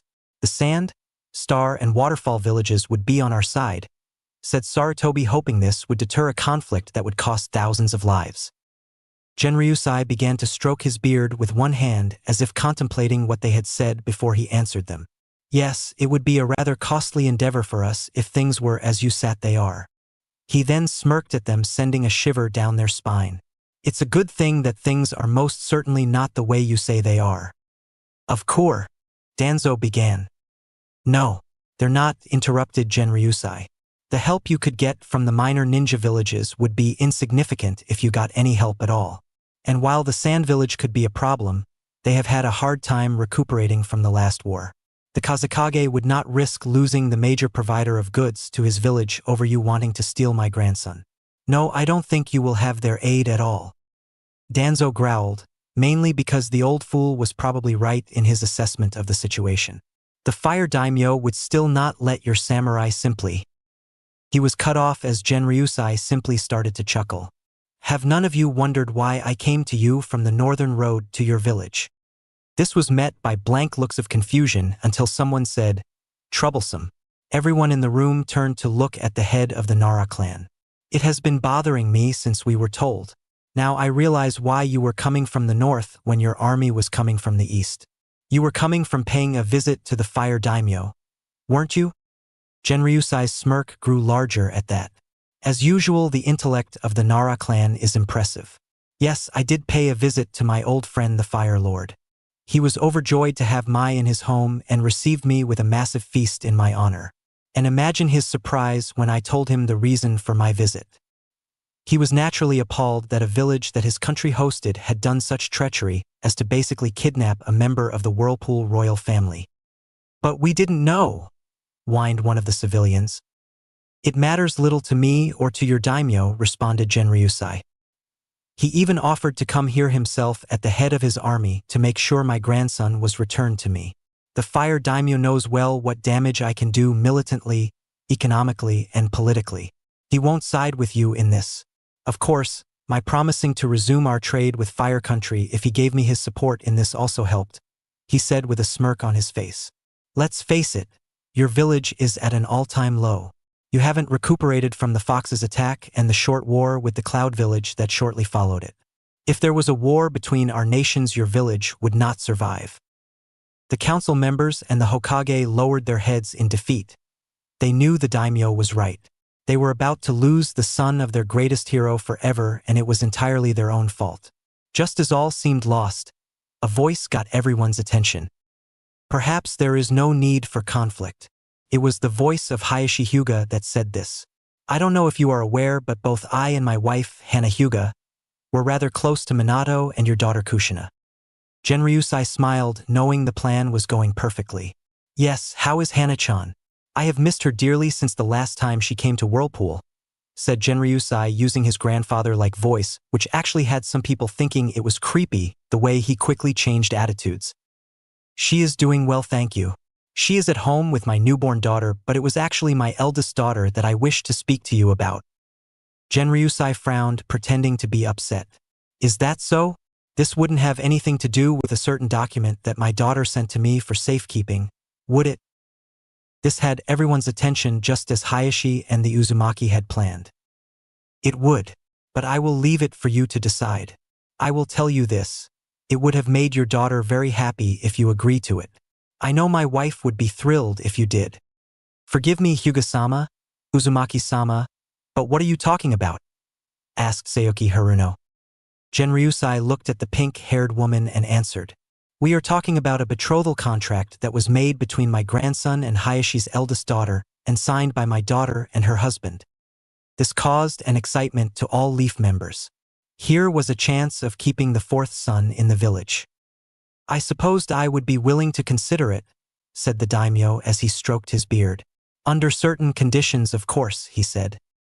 "What conditions would those be?" asked Hayashi. "First and most important, the contract was for your daughter to join the Namikaze clan. That will be impossible as I intend to make my grandson my heir. If you agree to this, you must agree that your daughter will join the Uzumaki clan." Before Hayashi could answer, Danzo interrupted. "He is the son of the fourth Hokage. He is by birthright the heir on the Namikaze clan. And you have a healthy son able to pass on your family name. My son has forfeited his right to the line of succession. He has sworn an oath never to take a wife again. As such, I have the right to choose another as my heir. I choose my grandson Naruto Uzumaki as the heir of Whirlpool. Your own daimyo has accepted my choice. I believe it was in the hopes of arranging a marriage with my grandson and one of his granddaughters. But I made no promises. Then perhaps a different arrangement can be made," said Fugaku Uchiha. "As the last heir of two clans he has." "And no!" the Uzumaki daimyo snapped angrily. "The Uzumaki do not practice the CRA. And perhaps that is why your clan is down to 2 members, answered Fugaku calmly. 3 members, corrected Kenshin with steel in his voice. Perhaps we should allow Naruto to choose whether or not he wishes to be part of the CRA when he is older, said Danzo, confident that he could find a way to manipulate the boy to choose to take part in it. Danzo would need strong soldiers when he became Hokage after all. I can agree to that. What about you, Hayashi? Asked Genryusai. That is acceptable to me. Very well. My second condition is that since my grandson will live in Whirlpool, that your daughter spend the summer in Aindral with him like your wife did with Kushina. That is acceptable if it can wait until she starts the academy, answered Hayashi. Agreed. Forgive me for interrupting this discussion, cut in Sarutobi. But I believe it's only fair for young Hinata and both of Naruto's parents that he too spends some time in the Leaf Village. It was both of his parents' wishes that he became a ninja in the service of his home. The Leaf Village is no longer his home. However, I will allow him the choice to return here when Hinata is ready to become a genin, and if he wishes he too can join the Leaf as a ninja as well. Genryusai grudgingly said this as he knew that his daughter would have wanted him to give Naruto the choice. Sarutobi knew this was as close as he was going to get for now, so he let the matter drop. Genryusai turned to leave, but before he did he addressed the council one last time. I will make myself clear on this. You should all be thankful to Hayashi and his wife.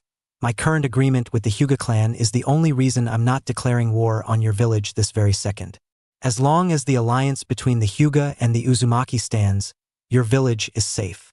Without another word, the daimyo left the room with his grandson in his arms and his son guarding his back. Hayashi mentally smiled at how perfectly his wife's plan had worked. Not only was his village safe and his family protected, but his wife's godson was with his family.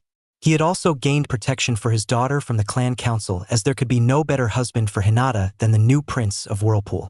As much as Hayashi liked looking at the council's horrified and angry looks, he had to let his wife know it had gone well. If you'll excuse me, I have to let my wife and my clan know about the new developments from this meeting, Hayashi said in his Hyuga voice.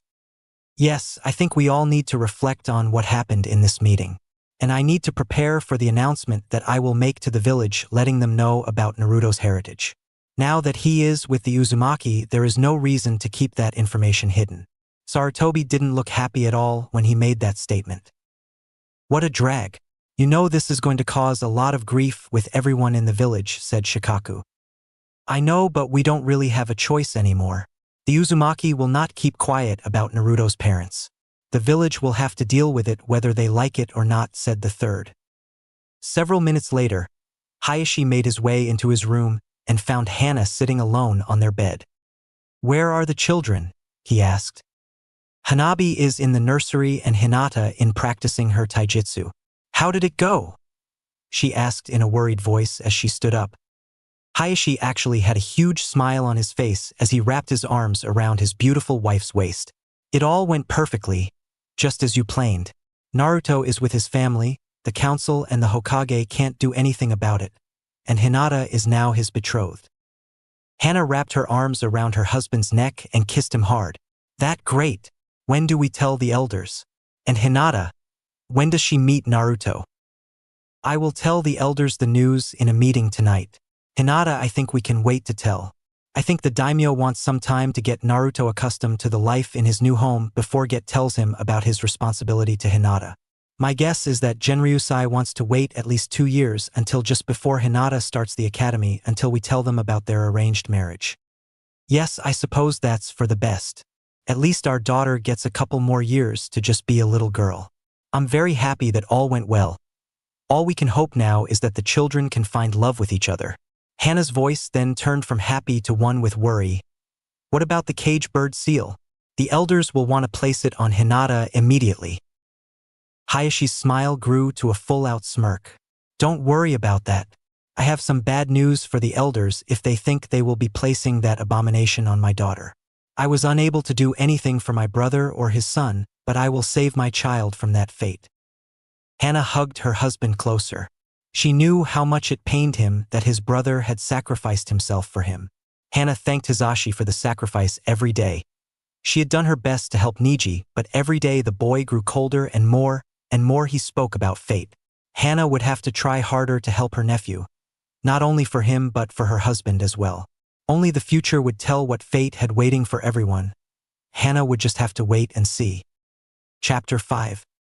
Hayashi sat in the clan council room with his emotionless mask on.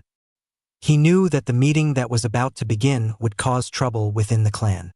He was having difficulty not smirking, knowing how much he was going to piss off the clan elders.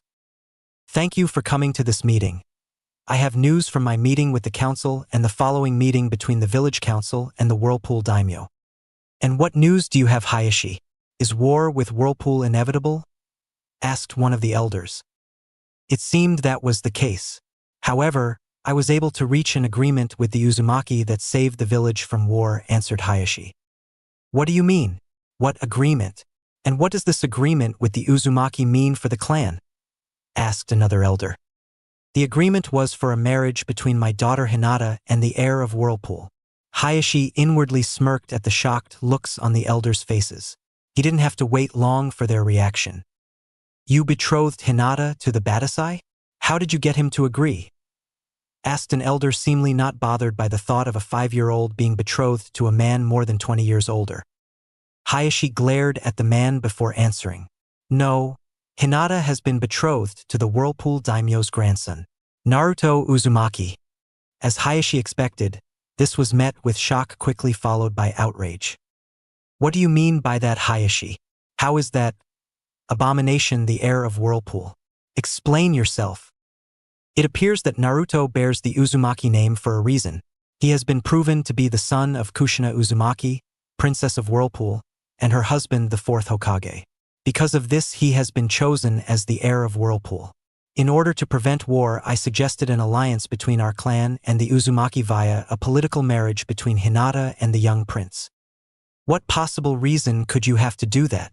Why would you ally our great clan with that demon? He is the son of our village's greatest hero and leader. The 3rd Hokage admitted that it was true himself. He will also be the next daimyo of Whirlpool. He will lead one of the richest and most powerful nations in the world. What do you think will happen when he takes the throne? He will lead his armies and burn this village to the ground. But if his future wife has her family in this village, that won't be the case. The elders seemed to finally understand that this was a good thing for the clan. The Uzumaki were one of the most influential royal families around. An alliance between the Hyuga and the Uzumaki could be very beneficial for the clan, both politically and financially. I suppose that the next daimyo of Whirlpool is an acceptable match for Hinata. Yes, this will bring honor and respect for the clan, said an elder, getting nods of approval from the rest. Hayashi thought this going better than he thought until... I suggest that we prepare to place the cage bird seal on Hinata as soon as possible so she can be. We won't be placing the seal on Hinata, interrupted Hayashi. The elder glared at Hayashi. She will be marrying someone outside our clan. She will have her bloodline sealed as it's always done. We won't let our bloodline be taken by another clan no matter who they are. Hayashi glared at the elder. Have you forgotten that the Uzumaki are the greatest seal masters alive? The daimyo is the finest seal master in the world. And do not forget that it was an Uzumaki that developed the original seal we used to protect our bloodline before we changed it to the way it is now. That doesn't give them a say on how it's used, started the elder. If anyone can find a way to remove it, it's the people that created it in the first place, said Hayashi. This sent worried whispers throughout the room. Surely we can reason with the daimyo. He must understand that we do this only to protect our bloodline. If that was true, I'm sure we could reach an agreement. However, we all know that's not the case. If all our seal did was protect our bloodline, there wouldn't be a problem. The cage bird seal, however, practically enslaves the branch members. The branch members must be kept in their place for the good of the clan, snarled one of the elders. If the Uzumaki won't agree, then we will simply terminate the marriage agreement, said another. Hayashi couldn't help himself as a ghost of a smile crept on his face. I'm afraid that is not possible.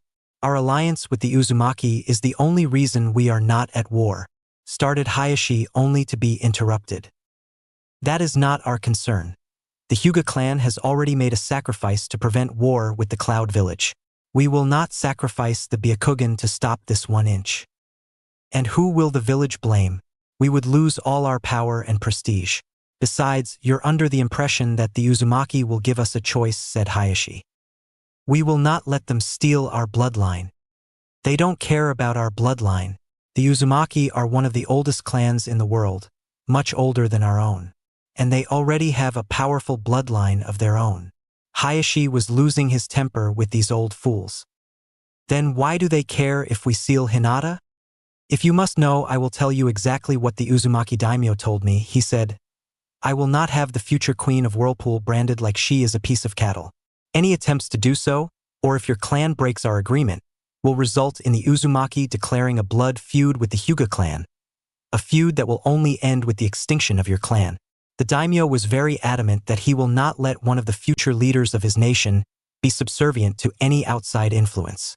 Hayashi's smirk was evident as he looked at the seething elders. It was now painfully obvious that the fools had thought they would somehow be able to manipulate Hinata for their benefit. Well, now they knew she was untouchable, which was probably the reason why they were so pissed. The arrogant fools knew the village would gladly sell them out to save their own lives. And with a blood feud with the Uzumaki, no other village would take them in. I believe that this meeting is over. If you'll excuse me, I think I will go and speak to my wife about this new development. With that, Hayashi stood up and left the room as the angry elders argued with each other. After seeing the condition that Naruto was in, Genryusai and Kenshin had taken the carriage at full speed and reached their camp in a few hours. Once there, they had rushed Naruto to the medical tent where they were met by 22-year-old Megumi Takani, head of the Guardian Corps Medical Unit and personal physician to the Uzumaki clan. Megumi is a beautiful woman with long black hair and dark eyes. She wore a medical apron over her usual lavender kimono as she looked over Naruto. Once she was finished cleaning and treating Naruto for his wounds, she turned to the Uzumaki, rage visible in her normally playful-looking eyes. What kind of animals would do this to a child? I hope you made sure they were punished for this, she said, looking at Kenshin. I can assure you they all paid with their lives. My sword made sure of it, answered Kenshin. Megumi sent him an approving nod before she looked at the daimyo and spoke. He had several injuries, broken and fractured bones were the worst, but those seemed to be healing at an extraordinary rate, most likely due to him being a Jinchuriki. The cuts and bruises are gone, and I didn't find any internal injuries. He will be fine with some rest and should be awake by tomorrow. What worries me is that he is in a serious state of malnutrition. I will need to prepare a special diet and some medicine to help him gain the weight he should have. He has so little fat on his body, I'm not surprised he's so small. Thank you, Megumi-chan. Let me know if you need anything, said Genryusai. Megumi gave him a small bow before leaving to prepare Naruto's medicine. Are you seriously going to let him return to that miserable place? Asked Kenshin. Like I said, it will be his choice. Whether we like it or not, your sister loved that village and would have wanted him to at least have the chance to choose to go there or not. I don't like it, but I will do as you say, father. Excuse me, but I must let the men know that we must prepare to go home. I'm sure they will be disappointed, but it is for the best. Several of them saw Naruto's condition. You know that as soon as we get home, the whole city will know of it too. Kenshin had seen the reactions on the faces of his men. They looked ready to kill, not that he blamed them at all. Yes, I know. We will have to do what we can to make sure there are no incidents, especially now that we will resume trade with Fire Country. Leaf Ninja will once again be able to enter our land. I don't want unnecessary violence in our home. I will do what I can. Kenshin then left to make preparations for their trip home. The next day, a dizzy Naruto opened his eyes. He quickly realized he was in the softest bed he had ever been on. Once he sat up, he looked around but couldn't identify where he was. He remembered being kicked out of the orphanage, then getting attacked by all those people, but nothing after that. This room didn't look like the hospital that the nice old man with the funny hat took him to once. Plus, this room made him feel funny, like the room was moving back and forth.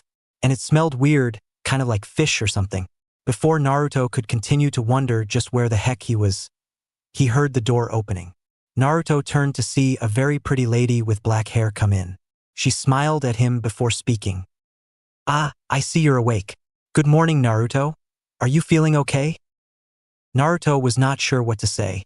No one but the old man with the hat had been nice to him. I'm okay. I feel good. Where am I? And how do you know my name? Megumi spoke as she looked over him to make sure he was in fact okay. My name is Megumi and I'm a doctor. You're here because you were hurt, but you do appear to be doing very well. Before Megumi could continue, two large men in blue armor walked in the room.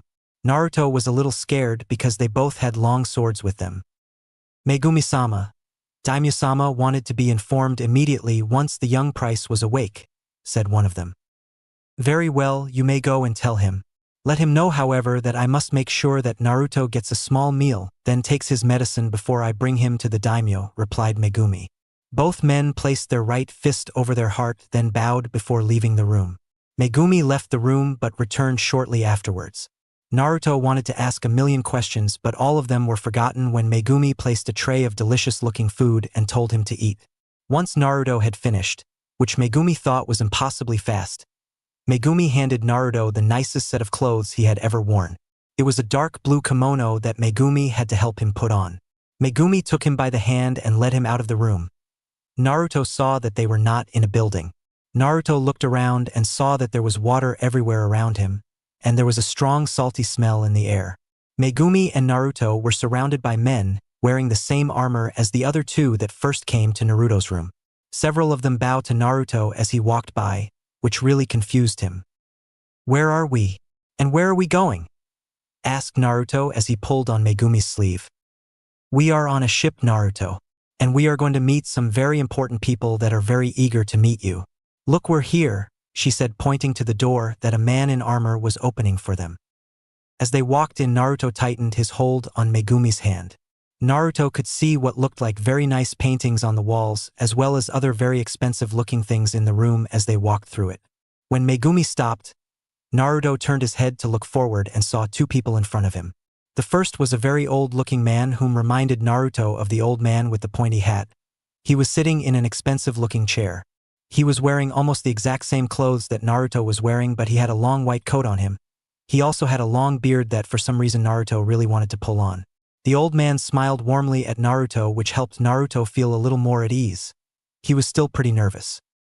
The second man had long red hair and an X-shaped scar on his cheek.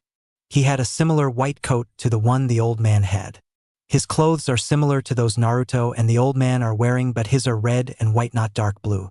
The man was not smiling, and was giving Naruto a stare with a look in his eyes that actually scared Naruto a little.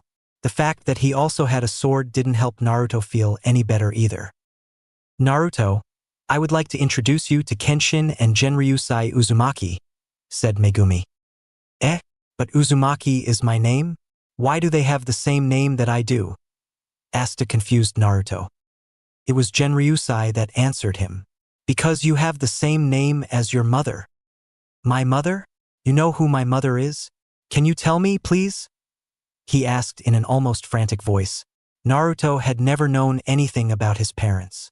To an orphan like him, it was the most precious dream to one day have a family, and now these people knew who his mother was. He had to know. He just had to. Genryusai stood from his chair and kneeled down, placing a hand on his grandson's shoulder, and looked directly into his cerulean blue eyes. "Your mother's name was Kushina Uzumaki, princess of the land of Whirlpool, wife to the fourth Hokage and my precious daughter. You, Naruto, are my grandson. I am your grandfather and my son here," he said, pointing at Kenshin. "He is your uncle. We are both your family." Naruto could not believe what he had just been told. His mother was a princess and his dad was the fourth Hokage. The fourth Hokage. And he had a family. After always being alone, he finally had a family. "I have a family?" He choked out as tears of happiness began to fall from his blue eyes. Genryusai embraced his grandson as the boy clung to him like a lifeline and cried his little heart out. "Yes, you have a family. And you will never be alone again. I promise. And an Uzumaki never breaks a promise." After a few minutes, Naruto calmed down enough to speak. "If you're my family, why was I in the orphanage? Didn't you want me?" he asked in a whisper, not looking at his grandfather. Before Genryusai could answer, Kenshin spoke. "Never believe that for a second, Naruto. We were lied to by the Leaf Village. We were told that you had died with your parents. Had we known you were alive, there would have been no force on this earth that would have stopped us from bringing you home to Whirlpool." Naruto turned to look at the man he now knew was his uncle. His eyes had a warmer look to them and he didn't scare Naruto anymore. Naruto didn't know why the village said he was dead, but he didn't really care right now. He finally had a family and they cared about him. Naruto had never been happier. "Can you tell me about my mom?" asked Naruto. "Of course we can, Naruto-kun," said Genryusai as he placed Naruto on his lap. "We can tell you anything you want to know about her," he said as Naruto gave him his undivided attention. Megumi smiled lovingly as she looked on and the daimyo began to tell the little boy everything about his mother. She could see that even Kenshin's stern and emotionless mask was forgotten as he too listened to his father speak about his beloved sister. Megumi slowly and quietly left the room, leaving the newly acquainted Uzumaki family to spend the very private moment alone. The next few days flew by for Naruto. He spent most of the time with his grandfather and sometimes with his uncle as well. Naruto really liked his family, even if his uncle Kenshin seemed to always be mad about something. Naruto also liked Megumi a lot. She was always nice to him, and although she made him take his medicine and that tasted horrible, Naruto's grandfather had been telling him many things about his mom and about his new home in Whirlpool Country. Naruto couldn't wait to get there. His grandfather said they would be arriving in a few hours. Naruto was also told by his grandfather that as a prince of Whirlpool he would be taught both ninja and samurai arts. Naruto had always wanted to be a ninja, but being a samurai was cool too. Naruto's mother had been trained in both arts, and she was super strong from what his grandfather and some of the samurai on the ship told him. The samurai were pretty cool too. Naruto was still not used to them calling him Naruto-sama or Uzumaki-sama, but his grandfather told him that it was a form of showing their respect for him and the Uzumaki family. His grandfather told Naruto he might as well get used to it because he was going to hear it a lot for all of his life. Naruto. Naruto turned to see his grandfather entering his room. "Hey grandpa. Did you enjoy your meal?" "Yes, it was amazing." "What was that anyway?" "It was the best thing I ever eaten," Naruto said with a face-splitting smile on his whiskered face. Genryusai chuckled at his antics. "I had a feeling you would like ramen. It was your mother's favorite food too. Did you take the medicine Megumi-chan left for you? Or does she need to give you another shot?" Naruto's face went extremely pale as he shook his head at blurring speed. A couple of days ago, Naruto refused to take the disgusting medicine. Megumi smiled wickedly and said that was okay. But before Naruto could celebrate, she gave him a shot in the arm. That needle really hurt. After that, Naruto never complained about taking his medicine, and his grandfather just loved teasing him about it. "No, I took my medicine, promise." Genryusai rubbed his grandson's hair and said, "Good. Now come, we are almost at Luka Port. We will take a carriage from there to Aindral, and from there we will ride horses to the people's palace." "Why don't we take the carriage to the palace?" "Because the people of Whirlpool want to see their new prince. The people loved your mother, and I'm sure they will love you too. Now come, we have to get ready." The Whirlpool fleet arrived to the cheering crowds as many locals had received word of the arrival and went to meet their loved ones. It was a surreal experience for Naruto. Naruto had been despised and mistreated all of his short life. But these people clapped and cheered as the carriage drove by. Naruto would occasionally poke his head out the window, which caused the cheering to spike even louder. As they drove on the Great Uzumaki Bridge, there were cheering crowds on either side of the bridge, but nothing prepared Naruto for what he saw when they reached the end of the bridge and got on the horses. As they passed the massive gates with a samurai escort to keep the crowd at bay, Naruto got one of the biggest surprises of his life. As a samurai lead Naruto's horse with his grandfather and uncle at either side of him, he got the first look at his new home. It was huge. Naruto could see it was almost endless when he compared it with the Leaf Village. But was the biggest shock was that when the Uzumaki were in the sight of the people of the city, there was a thunderous explosion of celebratory vocals as the people cheered for them while they rode by. Naruto was nervous and actually really scared at first.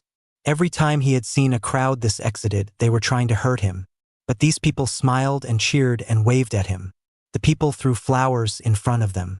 Naruto's trademark smile appeared on his face as he began to smile and wave back to the people as they made their way through the city. When the Uzumaki and their escort stopped in front of the palace gates, Naruto's grandfather spoke to him. "Welcome to the people's palace. Welcome home." Naruto liked the sound of that. If possible, his smile grew even larger. "I'm home," was all Naruto said. The heir of Whirlpool was finally home. Chapter 6. The city of Aindral celebrated through the night of the Uzumaki's return to Whirlpool. Naruto was treated to his first royal feast, where he was introduced to several important political leaders. While he didn't understand much of what was said, he still enjoyed himself since he could eat as much as he wanted. On Naruto's second day in his new home, he was escorted to the royal council room. As he entered the room, he was led to the empty seat to his grandfather's left, seating across from his uncle who was seated on his grandfather's right side. "Hey grandpa, Uncle Kenshin," said Naruto with a smile on his face. His uncle gave him an acknowledging nod, while his grandfather answered him with a smile. "Good morning, Naruto-kun." "So, why do you need to see me? And who are all these people?" he asked, pointing at the several people sitting around the table. They are some of my most trusted captains of the Guardian Corps. Everyone in this room, your uncle and me included, will all become your teachers in the different areas of study you will be learning over the next few years. All of them? Why that many different teachers? Asked Naruto. Naruto's question caused some chuckles from the people in the room. Because Naruto, you are the future ruler and leader of Whirlpool. It will be your responsibility to guide and protect the people of our nation. You must always remember, Naruto, it isn't the people that serve us but we as their leaders that serve them. And to be able to be a good leader you will need to learn many different things. We will help you to learn by teaching you some of our expertises, said Genryusai, motioning to the people in the room. Naruto sat a little straighter after hearing that. He then looked briefly at the people around the table before he looked back to his grandfather. I promise to do my best, Grandpa. Genryusai smiled at him. That's all we will ever ask of you, Naruto. Now I will be teaching you the art of sealing, as well as politics and economics. Your uncle Kenshin will be teaching you Kenjutsu, and more importantly the Hiten Mitsurugi style of our clan. When you are ready, he will also be teaching you how to use our bloodline. What's a bloodline, and how do you use it? Asked an excited Naruto. I will teach you everything when the time comes, Naruto, responded Kenshin in what Naruto quickly named his grumpy voice, since he always looked mad when he talked like that. Now I believe we should let your new teachers introduce themselves and tell you what is it that they will be teaching you. Why don't we start with you, Sano, Genryusai said, pointing to the man sitting next to Kenshin. The man named Sano was a tall and lean but muscular man. He had long spiky black hair and wore a red headband around his forehead that reached past his shoulders. Sano wore white pants and had white bandages wrapped around his stomach and right hand. He also wore no shirt, but he did have a long white coat similar to his uncle's and grandfather's. Sano's coat had a black trim and the kanji for taijutsu on the back. Sano grinned before answering. The name is Sanosuke Sagara, don't forget it, kid. I'm your uncle's best friend even if the sourpuss refuses to admit it in public. This got Sano a death glare from said sourpuss, which only made Sano grin even more. Like your grandfather and your uncle, I'm a member of the Roku Kyoshu. I hold the coat for taijutsu. I will be teaching you taijutsu, which includes your own family style that I was honored to be allowed to learn. I will also be in charge of you physical strength and stamina training, so I hope you're ready for me to work your tiny body to the ground, he said with his grin never leaving his face. Naruto glared at him when he called him tiny and only looked more determined to work his hardest. The next person to introduce herself was the only female in the room. She was a fairly tall and beautiful young woman with a remarkably curvaceous figure and a well-endowed chest.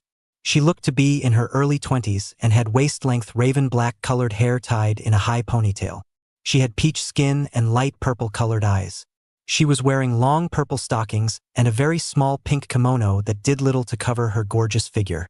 She wore chainmail under her kimono and had a tsubaless nodachi strapped to her back with bandages wrapped around the hilt for better grip. My name is Shigeru Kasaka. I am the captain of the Spy and Intelligence Network. I will be in charge here of stealth and weapons training, she said in a monotone voice. When it was obvious the Shigeru was not going to continue, the young man sitting in front of her turned to speak to Naruto. He was the youngest man in the room. He looked to be in his late teens. He had chin-length black hair and wore squared glasses.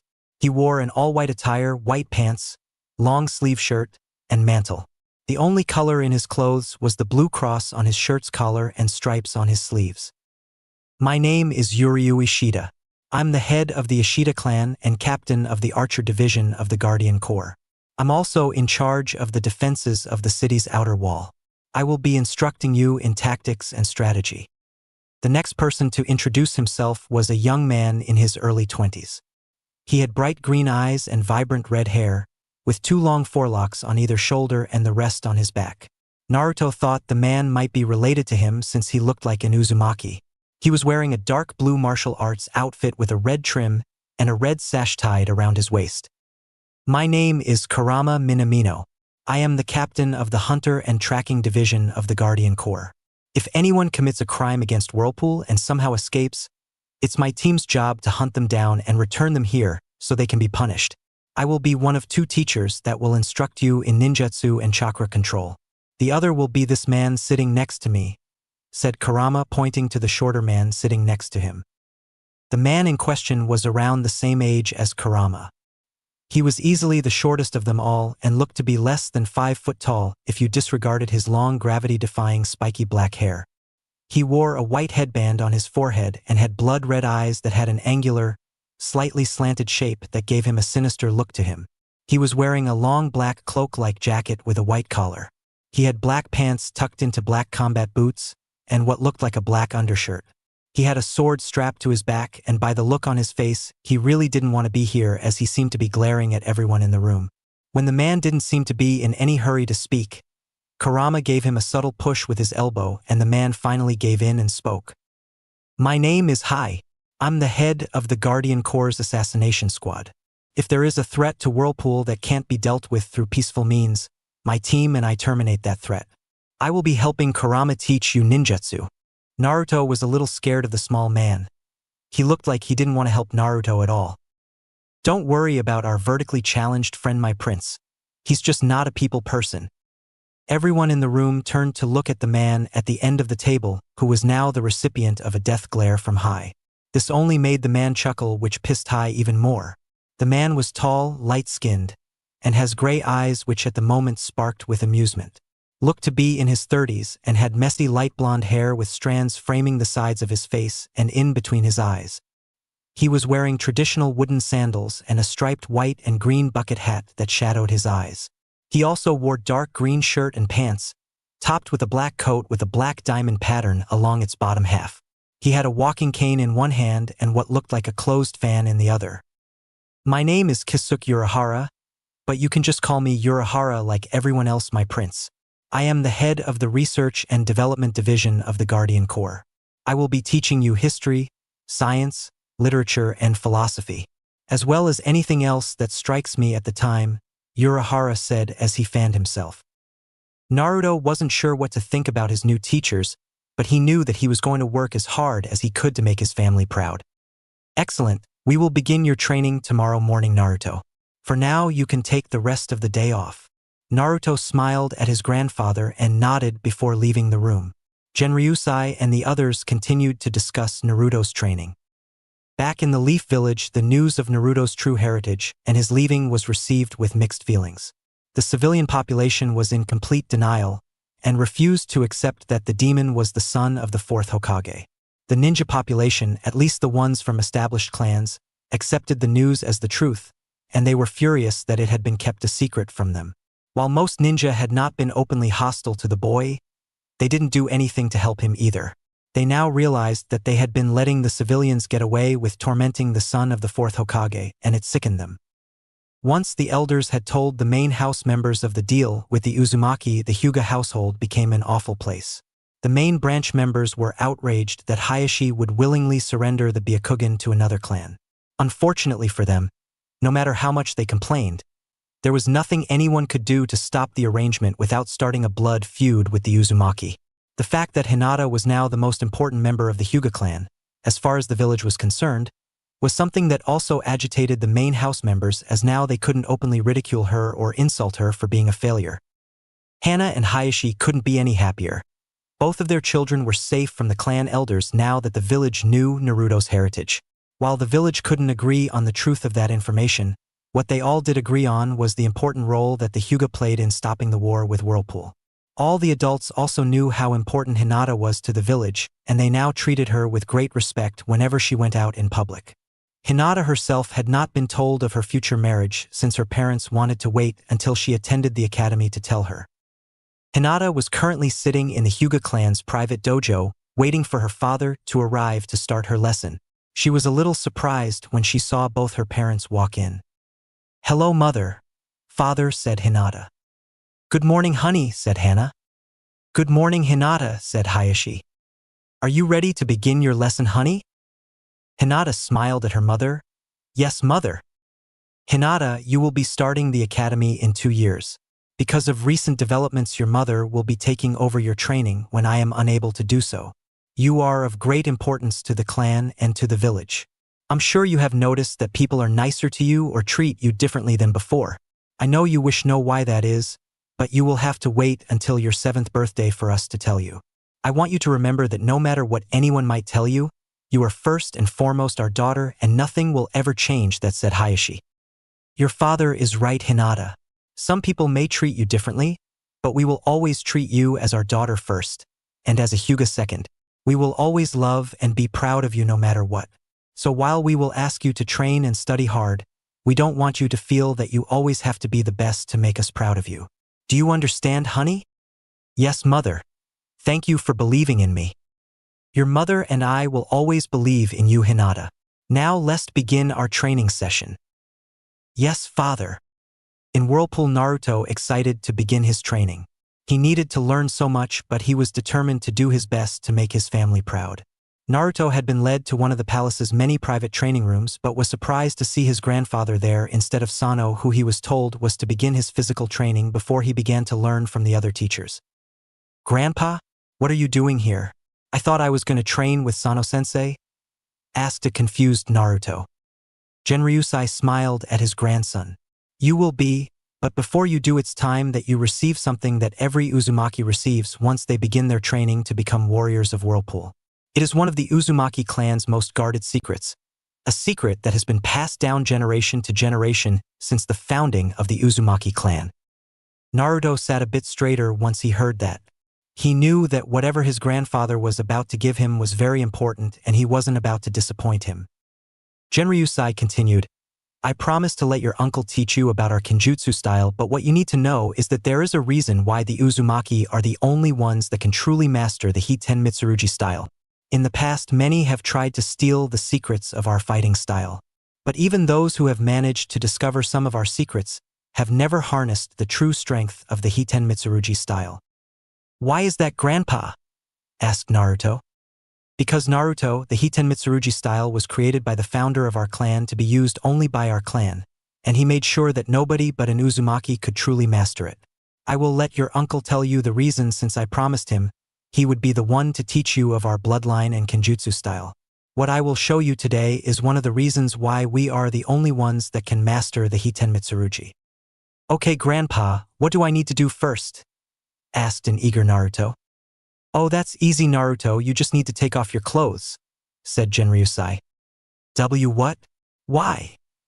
Yelled Naruto as he clutched his training kimono as if it was going to disappear all of a sudden. Genryusai chuckled, already expecting this reaction from the young blonde. This is the reason why, he said, rolling back one of his sleeves and focusing chakra into his arm. Naruto watched as several markings began to appear on his grandfather's arm and began to glow brightly. Naruto didn't know what they meant, but he knew they had to be seals since he was told his family was famous for being seal masters. Wow, what are those, Grandpa? They're so cool looking. Am I going to get that? Will I look that cool too? Naruto started to rapidly shoot questions off. Genryusai stopped the flow of chakra to his arm, letting the seals fade away. Those, Naruto, are the Uzumaki clan's gravity seals. Gravity seals? What do they do? Asked Naruto. They act much like weights in the way that they add resistance to help strengthen your body. Except that unlike weights which only add resistance to certain parts of your body, the gravity seals distribute the added resistance evenly throughout your entire body. The seals never need to be replaced, and you can control the resistance they add to your body at will without needing to waste time to remove any equipment from yourself. That's so cool. So does everybody have them? No, Naruto, the only person outside of me and your uncle that has these is Sano. And that is because your uncle considers him a brother in all but blood, even if he rarely shows it. Yeah, Sano-sensei really likes to make Uncle Kenshin mad, said Naruto. Yes, he sure does. Alright, Naruto, let's begin. It's gonna take a while to finish, and we don't want to waste more time than we have to. Okay, Grandpa, said Naruto as he began to take off his kimono. Several hours later, Naruto and his grandfather exited the room. Naruto was obviously struggling as he walked. It will take a few days before your body adapts to the seals. It looks like your large chakra reserves are adding more chakra to the seals than I expected. We will have to cancel your physical training for the next few days. You will instead begin your academic training, and once the seals are no longer bothering you, we will resume the full training regimen. I guess you're right, Grandpa. I am very tired, answered Naruto. I will tell Yuryu to expect you in an hour and Urahara to expect you after lunch. I will begin to teach you calligraphy and sealing basics after dinner. Okay, Grandpa. I'll see you later, said Naruto as he stumbled away, still finding it difficult to walk with the new seals in place. His two samurai guards walked next to him to make sure the young prince didn't hurt himself by falling down. Naruto walked into Yuryu's office to see him waiting for him at his desk. Ah, you're here, Naruto. How are you feeling? I was told that the application of gravity seals can be very taxing on your body. I'm fine, Yuryu-sensei. I'm still getting used to the seals, but I'm doing better now, answered Naruto. Great. Come here so we can begin, Yuryu said, leading Naruto to a small table with two chairs facing each other. Once they took their seats, Naruto asked, So what kind of training are we going to do today, sensei? We are going to play a game, answered Yuryu. Naruto was confused. I thought you were going to train me in strategy? I am, and we will begin by playing a game. We will study more advanced forms later. For now, we will start with games that will help you develop your mind. What kind of games will we play? Asked Naruto. We will be playing shogi, go, and chess among others to help you work on your strategy. Later on, we will read and study books and scrolls. For now, we play. Yuryu and Naruto spend the next few hours with Naruto learning the rules of shogi and playing a few games together. Naruto found it difficult at first, and even though he lost every game, he did start to get why these games would help him in developing strategic skills. Yuryu had been impressed with Naruto's ability to grasp the concept of the game. He told Naruto that he had a very unpredictable mind, and that it would help him in the future when developing stratagems against his enemies. Naruto's next lesson was with Urahara. Urahara was supposed to start with a history lesson on the 5 great nations, but seeing that Naruto didn't know how to read or write, Urahara started teaching Naruto the alphabet and number system. This would mean his academic learning would take a little longer, but Urahara didn't mind since he enjoyed teaching the young prince. Naruto obviously had a sharp mind and quickly picked things up. The hard part was keeping him focused, as he tended to get bored easily and lose interest. Urahara soon learned that threatening to ask Megumi to give Naruto a shot if he kept falling asleep during a lesson worked marvelously. Urahara didn't care how Naruto learned his lessons. Fear of punishment worked just as well as eagerness for knowledge as far as he was concerned. How about this one, Grandpa? Asked Naruto as he held up his latest attempt at calligraphy work his grandfather was teaching him. That's better, Naruto. Now try again. This time try to write it more cleanly, and you're still pressing the brush too much. Let it glide on the paper and your work will come out much better. But I've done it like 100 times, and they all look the same to me, whined Naruto. Naruto, sealing is a very complex art. You won't learn it in a day or two. I have been training in sealing for decades. I am considered the best seal master in the world, and even I learn new things about sealing all the time, said Genryusai. Really? Asked a disbelieving Naruto. Yes, Naruto. You see, sealing is like no other ninja art. With sealing, you're only as limited as your imagination. That is why sealing is so feared in battle. With sealing, you can do just about anything your mind can conjure. Now, it's not an easy process by any means. Even the tiniest mistakes can have horrific results. That is why we practice and practice. Even I practice every day so my skills stay sharp. You mustn't be dissuaded from it so easily, Naruto. You're an Uzumaki after all. Sealing is in your blood. Now go ahead and try it again. If you do it perfectly by the end of our lesson, I will let you have as much ramen as you can eat tomorrow. Okay. All right. I'll have it down for sure, Grandpa. Believe it, yelled Naruto as he returned to his work with renewed vigor. Genryusai could only chuckle at how much like his mother Naruto was. He may look like his father on the outside, but on the inside he was all Kushina, all Uzumaki. 3 months had passed since Naruto's arrival in Whirlpool, and his family was very proud. The little blonde boy breathed new life into the palace and its inhabitants with his ever-happy attitude and seemingly endless energy. He was kind and hardworking child, and since he grew up never having anything, he was very appreciative of everything he had now. The news that trade was to be re-established with Fire Country, and by connection the Leaf Village, had been received with mixed reactions by the people of Whirlpool. As Kenshin had suspected, the news of how the new Prince of Whirlpool had been treated by the Leaf spread through Adindral like a wildfire. The vast majority of the military and civilians were outraged, and word quickly spread to all of Whirlpool's allies, who in turn expressed their disapproval toward the Leaf Village by sending most of their business elsewhere. That not only hurt the Leaf financially but politically, as many nations put pressure on the Fire Daimyo to keep a tighter leash on the village. The only thing that seems to go in the Leaf Village's favor was that with trade with Whirlpool re-established, the economy of Fire Country was on the rise, and it meant the Leaf Village was not in as bad position as it could have been otherwise. Back in Whirlpool, a small blonde boy was running for his life through the halls of the People's Palace. When he saw two members of the Guardian Corps standing guard, he made a beeline towards them. "Please, you have to help me. She is trying to kill me," he screamed frantically at them. Before either of the guards could respond to the blonde boy, he disappeared in a yellow blur just as before a pair of shuriken embedded themselves into the ground the boy had just occupied a second ago. Naruto was running for all he was worth from the evil monster that was chasing him. Unfortunately for Naruto, the People's Palace was a maze of halls and rooms that you could easily get lost in if you didn't know where you were going. Naruto, in his haste to get away, did not pay attention and ran into a hall that was a dead end. No, I have to get away. Naruto turned to run back the way he came, only to have a menacing shadow appear around the corner. The ear-splitting scream was heard through the entire place, making several certain people, Naruto's teachers, laugh quite heartily. In his office, Genryusai heard the terrified scream and looked up from his paperwork.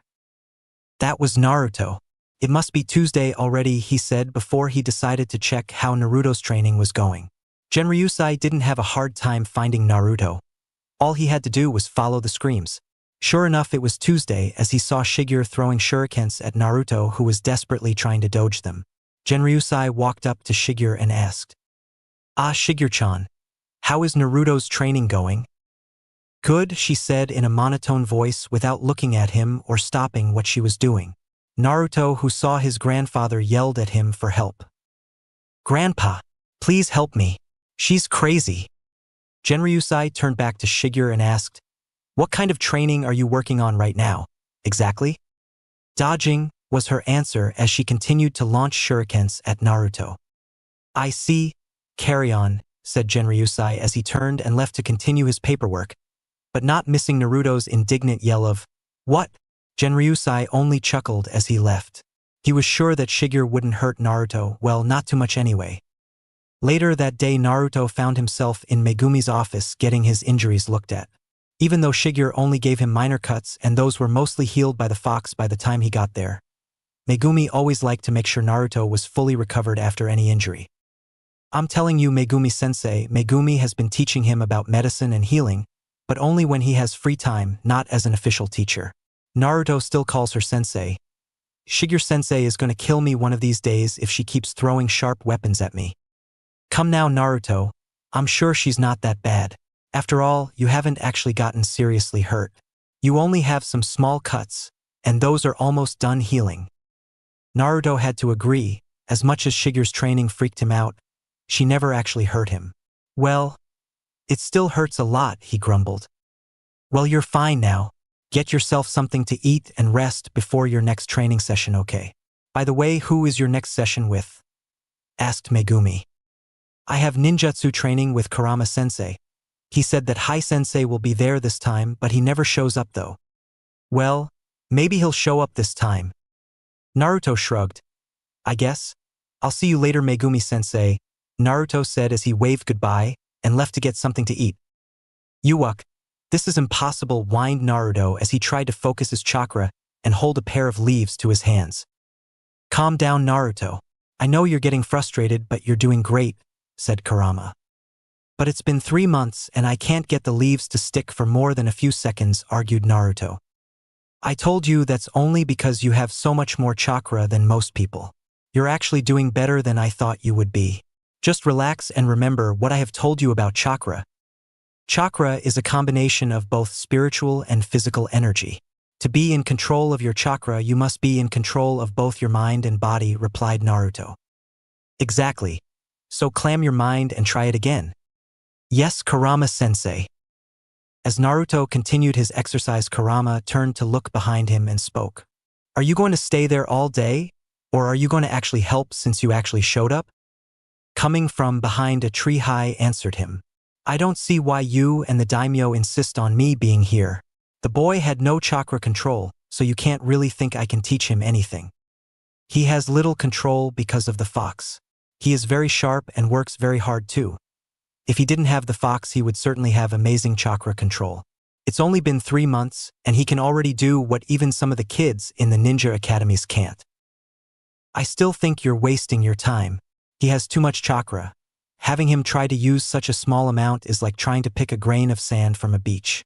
You should focus on exercises that use more chakra to help him get better control, answered Hai in an irritated tone. That could work. Okay, I will get him started on tree climbing next time. Whatever, I'm leaving. Don't ask me to come until he can actually learn some jutsu, said Hai. I can't promise that. After all, you actually did help today, said Kurama. That pissed Hai off because he was right. Why didn't he just keep his mouth shut? Now they were going to make him show up more. Hai left the training area still cursing his bad luck. Chapter 7. Naruto found himself on his hands and knees panting. Even though he was exhausted, he was wearing a face-splitting grin. It was a situation that he often found himself in over the past year and a half. Naruto himself had changed a lot since coming to Whirlpool. He was no longer the malnourished, half-starved, and illiterate 5-year-old that his family found in the Leaf Village. With a proper diet, exercise, and excellent teachers, Naruto had proven that he inherited his father's brilliant mind. In fewer than 2 years, he was already at a level well above any 5th-year academy student, perhaps even some of the newer genin as well. It had not all been work for Naruto either. No, he had a very happy life with his family too. He had his first real birthday party, which actually turned out more like a citywide festival since the entire city celebrated it with Naruto and his family. Naruto couldn't remember ever being this happy before. He loved his family, his teachers, and his new home. That's enough for today, Naruto. Go get some rest before lunch. But I can keep going, Sano-sensei whined Naruto. Sure you can, kid. But I'm not going to get chewed out by Megumi again for letting you get chakra exhaustion because we practiced too long. I swear I thought I was going to lose my hearing from all that yelling. Naruto scratched the back of his head and smiled. Yeah, I got yelled at too. Okay, I'll go get ready for lunch. I have Kenjutsu training with Uncle Kenshin this afternoon anyway.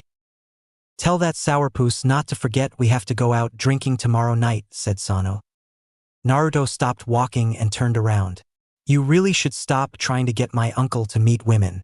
Every time you guys go on one of your nights out, he spends the next week even grumpier than usual. And I end up getting the worst of that situation during our sparring sessions. At least they're still wooden swords, right? Asked Sano with a grin. Yes, grumbled Naruto. I keep telling him I'm ready for a real katana, but he won't budge.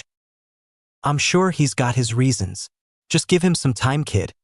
It's not like you need to carry a sword around at your age anyway. Naruto sighed. I guess. I'll see you later, Sano-sensei, Naruto said as turned and ran out of the training ground. At another part of the People's Palace, the other 2 members of the Uzumaki clan were having an important meeting. Are you sure it's time for that, father? Asked Kenshin. Yes, Hinata-chan will have her 7th birthday in 2 months. She will start the Ninja Academy in 4 months. I don't think we can afford to wait to tell him any longer, said Genryusai. Will you require him to attend her birthday? You know he won't like going back there. Even if it's for a day or 2, said Kenshin with a scowl on his face. I don't believe that would be a good idea. I have invited Hana-chan and her family for a visit so the children can meet each other. They will be here the week after Hinata's birthday, and they will spend a few weeks here before they return to the Leaf Village so Hinata can start the academy. So they will be here for Naruto's birthday celebration. Well, I suppose we can only hope for the best then. If you excuse me, I have to prepare for Naruto's lesson. Ah yes, today you start teaching him about our bloodline, right? Yes, I think his chakra control is good enough that we can start. I think he is ready, said Kenshin. Very well, son. Make sure to bring him here once your training is finished, so we can tell him about the arrangement with the Hyuga. Yes, father. Without another word, Kenshin left the room to go and wait for Naruto. An exited Naruto arrived at the training ground. His uncle had promised they were going to start some special training today. Naruto was really hoping that he was finally going to get a real katana. He was tired of only practicing with wooden training swords. When Naruto arrived at the clearing, he saw his uncle standing in the center of it. Much to his frustration, Naruto also noticed that his uncle had brought the usual practice swords. Naruto opened his mouth to start complaining about it when he was suddenly attacked. Seemingly out of nowhere, Naruto saw a pair of glowing white chains with spiked ends shooting at him. Only because of his rigorous training was Naruto able to dodge them. The chains, however, seemed to have a mind of their own as they continued to attack him. The chains would strike at him like snakes, trying to stab him with the sharp points at their ends. After some close calls that managed to give Naruto to some shallow cuts, he'd had enough. Naruto started going through some well-practiced hand signs and yelled water style, Tidal Shield Jutsu. Just as the chains were about to impale him, a circular shield made of water materialized itself in front of Naruto, blocking their relentless attack. Once he was sure the attack was over, Naruto released the jutsu, breathing heavily with the effort. What the hell was that? He screamed at his uncle, who still had not moved from the spot he saw him when Naruto arrived. That was a secret jutsu that only an Uzumaki can perform. It is a jutsu that can only be used with our bloodline, said Kenshin with a calm voice. A grin rapidly spread across Naruto's face. He finally realized that the special training his uncle had been talking about was training in his clan's bloodline. So you're finally going to tell me about our bloodline? Yes. But before I begin, why don't you tell me what you know about bloodlines in general? Naruto walked up to his uncle and then took a seat on the ground before he spoke. Well, Urahara-sensei told me about them a while ago. He said there were several types of bloodlines, but there are three main types. There are Jujutsu like the Sharingan that the Uchiha clan has or the Byakugan that the Hyuga clan has. Both clans are from the Leaf Village, he said with obvious dislike when he said Leaf.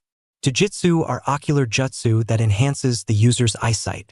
Each one has different capabilities that are unique to each other. Kenshin nodded his head. That's correct. And next? The next type is the elemental manipulation bloodlines. They are the most common because many clans have them. Some of the best known are the wood-using Senju clan from the Leaf Village, but there are others like the ice users of Water Country or the coal and lava users of Earth Country. I also heard that Wind Country has people that can use glass as a weapon. Very good, Naruto, and what is the last? The last type are the body manipulation bloodlines. Those are the bloodlines that enhances or manipulate your body in some way or another. Water Country has several like the Kagaya clan that can manipulate their bones. Earth Country has a clan that can turn their skin into granite. And I heard that Lightning Country has a clan that can transform into dragon-like creatures. That's correct. I see that Urahara has been teaching you well. So which of the three types do we have? Asked Naruto excitedly. Neither of them, answered Kenshin. Naruto's face faltered. Before he stood up and yelled, What do you mean we don't have either of them? Our bloodline is unique, Naruto, and it doesn't fit in any of those categories, answered Kenshin. Naruto seemed to relax. Okay, so what exactly is our bloodline and what does it do? Our bloodline is chakra-based, but it isn't an elemental bloodline. You see, the Uzumaki clan has very special chakra. Our chakra is different, more potent than everyone else's chakra. This gives us unique abilities. Our bloodline makes our bodies stronger and more resilient than others. It gives us large chakra reserves and highly increased stamina. Our bloodline also increases our longevity and our healing ability. It's one of the reasons why we can use gravity seals while any normal person would never be able to. Their bodies are not as strong as ours. That's why nobody but an Uzumaki can truly master the Hiten Mitsurugi style, because it places too much stress on one's body. Even if they can imitate the moves, their bodies can't handle the strain. That's correct, Naruto. We will go into that later on. The other part of our bloodline is that because our chakra is so potent, we can focus it to create weapons like the chains you saw when you got here. Yeah, those were pretty cool. Those are a special jutsu that will be a priority for you to learn because it will help you control that. Naruto placed a hand over his stomach. He had been told of his burden shortly after his birthday. Naruto now knew why the people of the Leaf Village hated him. At first he was not sure how to feel. He hated that it was him that was forced to be the vessel of the fox, but at the same time he knew that as an Uzumaki he was really the only choice. He didn't hate his father for placing the fox inside of him, but he certainly didn't idolize him like he did when he was in the village. Naruto had been told that his mother had been the previous host and that she never had a problem controlling the fox. Naruto swore that, like his mother, he would not let the fox control him. Naruto would grow strong on his own and not rely on the Nine Tails' power. "I understand, uncle. I will do my best," said Naruto with determination. "Then let's get started," said Kenshin. And for the next few hours Kenshin explained everything he could about the Uzumaki bloodline and began to teach Naruto ways to start to focus and control his chakra so that it could be used in Uzumaki-style ninjutsu. Later that night Naruto found himself in a meeting with his grandfather and uncle. Naruto knew it was something important because both had serious looks on their faces, while his uncle always had a serious look on his face, but for his grandfather it was very uncommon. "Naruto, I have asked you here today to tell you something very important. Important not only for the Uzumaki clan, but for all of Whirlpool," said Genryusai in a commanding, regal tone. Naruto knew for sure this was something important. His grandfather was speaking to him in the tone of voice he would use with visiting dignitaries or nobles that would come to see him. "As you know, you will one day be the daimyo of Whirlpool, and it will be your duty to guard and protect the people of our country." "Yes, grandfather," answered Naruto. "And you know that, as the leaders of our people, sometimes we must make sacrifices for the good of those people." Naruto was not sure where his grandfather was going with this, but he had a bad feeling. "Yes, grandfather, sometimes we must do what is necessary for the good of the people. Even if you don't like what you have to do for it," answered Naruto. As Genryusai looked into his grandson's eyes, he could only hope that he would one day find happiness with Hinata. The last thing Genryusai would want for Naruto would be to have him trapped in a loveless marriage. It was now too late to change his mind. He had given his word that Naruto would marry Hinata as his daughter would have wanted, and an Uzumaki always keeps his word or dies trying. "Then there is something I have to tell you, Naruto," said Genryusai in a serious voice. Naruto was very worried now. If the tone of voice his grandfather was anything to go by, then whatever he was going to tell him was going to be bad news. Naruto had only seen his grandfather talk to him like this once, when his grandfather told him about the nine-tailed fox. Naruto could only gather his courage and ask the question. "What do you have to tell me, grandfather?" asked Naruto in a worried tone. Genryusai took a deep breath and closed his eyes, making a final silent prayer that this would not ruin his grandson's life. Genryusai opened his eyes and looked directly into Naruto's. "Before your mother died, she was best friends with her former teammate, Hana Hyuga. Do you remember I told you about her?" Seeing Naruto nod, Genryusai continued. "Kushina and Hana were more like sisters, and even I looked at Hana as a second daughter. They were friends since they were children after all." Naruto was not sure why they were talking about this but answered, "I have seen her in some of my mother's old photos. Anyone I have asked has told me Hana Hyuga is a very kind and caring person." "Yes, she is a very kind person. Your mother loved her very much. So much that when she found out that Hana was pregnant with her first child, your mother was determined to get pregnant herself.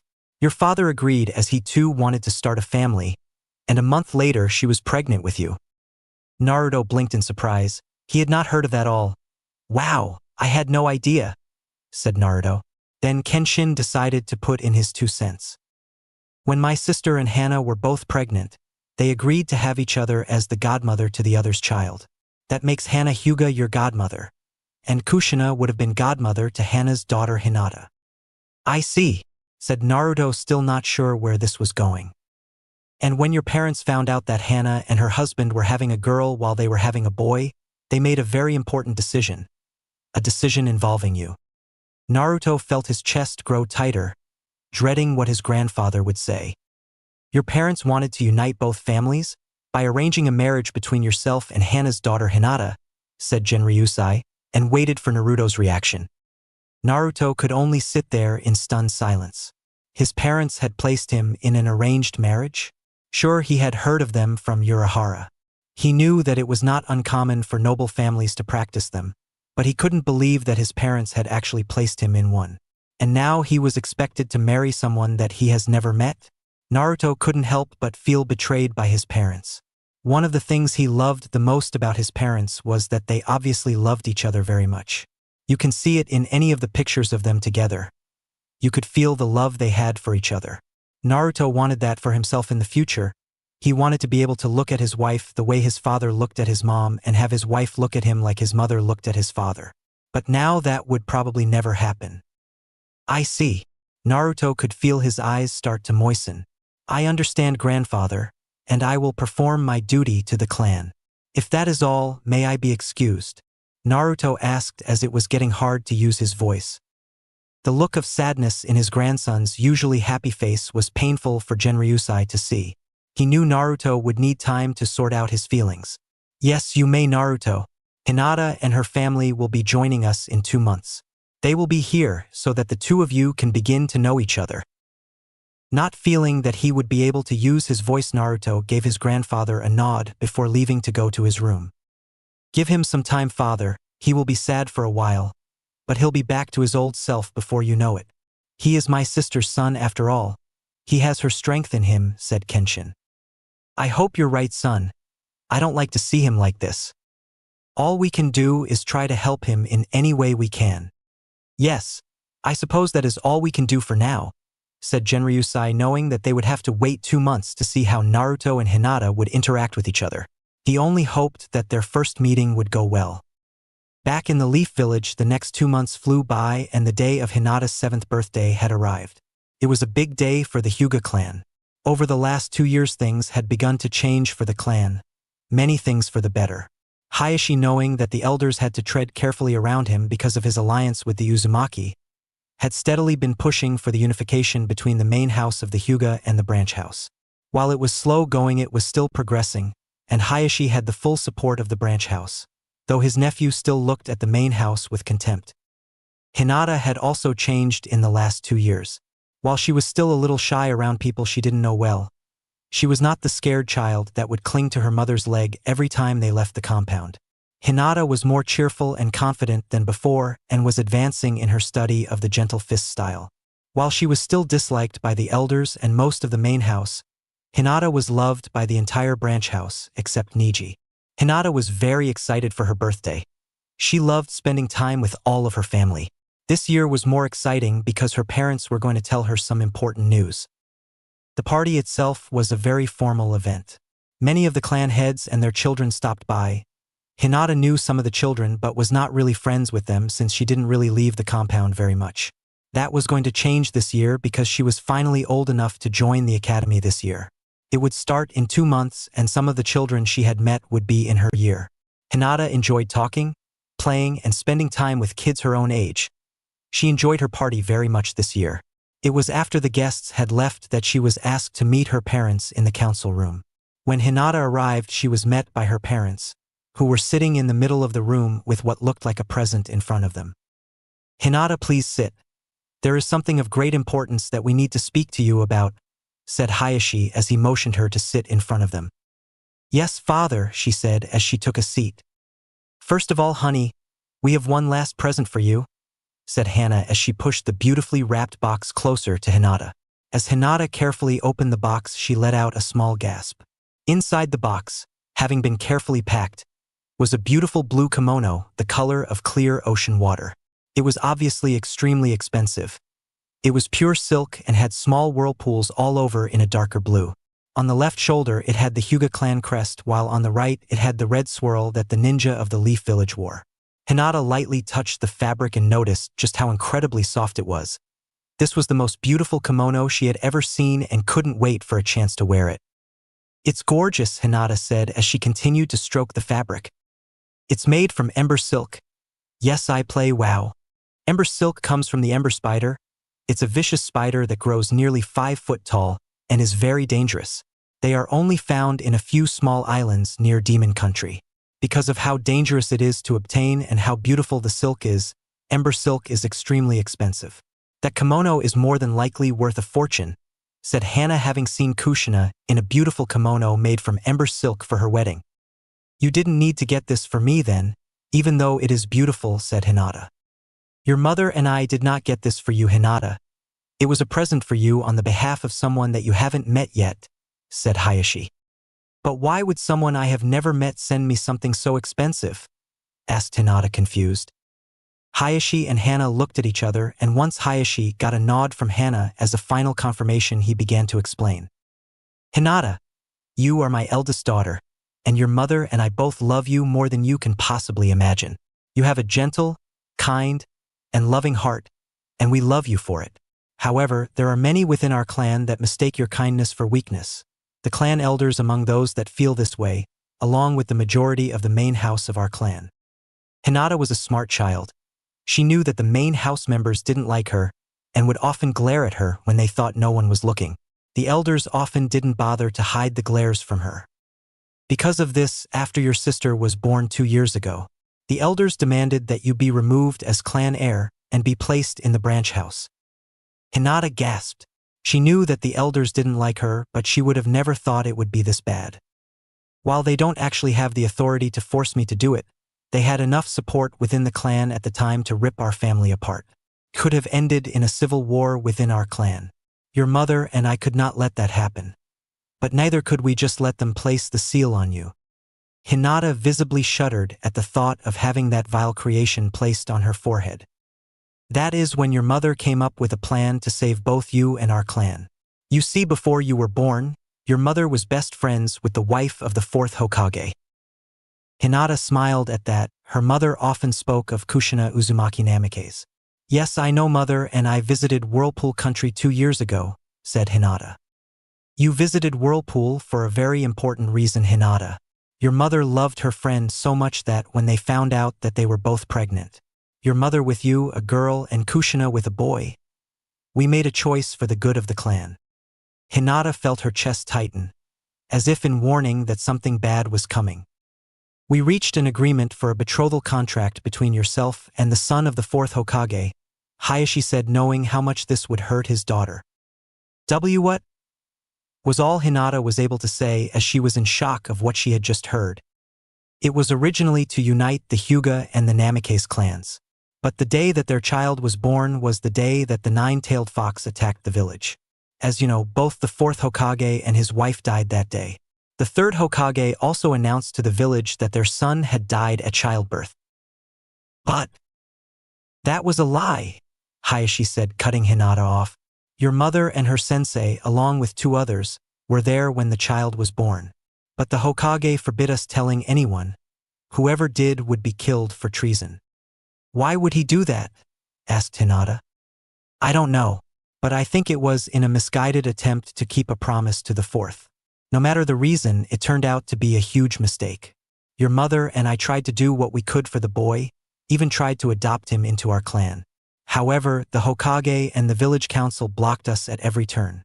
When the elders tried to force the seal on you, we knew we had no other choice than to go against the Hokage to save the both of you. What do you mean, to save the both of us, father? Asked Hinata. Because of a certain condition, the 4th son was mistreated and scorned by most of the village. He needed saving just as much as you. The only way to save both of you was to activate the betrothal contract, but to do that we needed the child's true identity to be known. The only way to do that without being charged with treason by the Hokage was to secretly tell his mother's family that he was alive. That's why we went to Whirlpool Country, to tell his family, Hinata said, finally knowing why she was told to never mention that trip to anyone. Yes, and your mother's plan worked. The Uzumaki clan agreed to protect you by activating the contract. That is the reason why you were not placed in the branch house. That unfortunately also means that you will not be head of the clan, since you will be marrying the future daimyo of Whirlpool Country. Hinata felt tears begin to pool in her eyes. Her vision started to get blurry. Not only would she never be able to fulfill her dream of uniting her family, but she would be forced to marry someone she had never met. What if the Uzumaki didn't like her? What if they hated her like the main house did? And Whirlpool was far away. She would be many days' travel away from her family. Hinata could not help herself. She ran out of the council room and rushed to her own. Hana made as though to follow, but Hayashi stopped her. Let her be. She needs some time to herself. Right now, there is nothing you can say that will make this look like it's not the end of the world. Let her be. And tomorrow, when she calms down, you can explain to her that we did this for her own good, and because we love her. Okay. I just breaks my heart to see her so sad, Hana said. I know. But this is many times better than the alternative. Hayashi and Hana left the meeting room without another word. That night in the Hyuga compound, If you listened very carefully, you would be able to hear the quiet sobs coming from the room of a heartbroken little girl. Chapter 8. Several days after Hinata's birthday, a delegation from the Hyuga clan, with a select few representatives for the Leaf included, made their way to Whirlpool Country. While Hinata's parents had done their best to help Hinata understand that this was what was best for her, and that everything would work out for the best, the look of sadness hadn't left her face. Hinata had accepted her fate. She knew that there was nothing she could do about it. No matter what her parents said, Hinata knew that her life was no longer her own. She would be expected to marry the person chosen for her no matter how she felt about it. She also knew that most noble families did not allow its members to practice the ninja arts. Luckily, the Uzumaki are a ninja clan themselves, and that would not be a problem for her at least. Hinata's second arrival to Luca Port was much different than the first time. While last time they did their best to not bring attention to themselves, this time they were met by a full samurai squad to escort them to Adindral. Hinata and her mother had to act like this was Hinata's first time visiting Whirlpool, since their first visit was still off the record. As the last of the Leaf members arrived on the dock, the leader of the samurai stepped forward to speak to them. "Welcome to Whirlpool. I am Susuke Sagara, captain of Squad 16 of the Infantry Division of the Guardian Corps.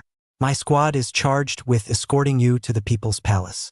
If you follow us, we will lead you to the carriages that you will be traveling to the city in." Once everyone was settled into the carriages, the samurai escorted them from Luca Port to the bridge. The massive bridge was still breathtaking, and Hinata still found the giant whirlpools sounding the island to be an impressive sight. They just looked terrifyingly powerful. Many of the Leaf members who had never been to Whirlpool were just as amazed as she had been when she first came. Once the group made it past the gates and into the city, Hinata once again realized just how different this place was from the Leaf village. Adindral was likely the largest city in the world, certainly the largest city Hinata had ever heard of. She noticed that the people of the city seemed to be preparing for some sort of celebration. People were putting up decorations, many with the Uzumaki crest on them. Plazas were being set up with stands for food and games, and everyone seems to be happy as they worked with smiles on their faces. Excuse me, Captain Sagara, is there some kind of festival that the city is getting ready for?" asked Hinata. "No, Lady Hinata. The people are getting ready for Naruto-sama's birthday celebration. His birthday is tomorrow, and the people will celebrate it all day long and well into the night as well. This year will be even bigger than last year by the looks of it." "I see. Have you met him, Naruto Uzumaki?" "I have not actually met him, only seen him in passing. Because he is so important to this country's future, he is kept near his family and his teachers." "Oh, so you don't know what he's like then?" Hinata didn't know much about the boy she would eventually marry. She only knew that he was the son of the 4th Hokage and her mother's ex-teammate.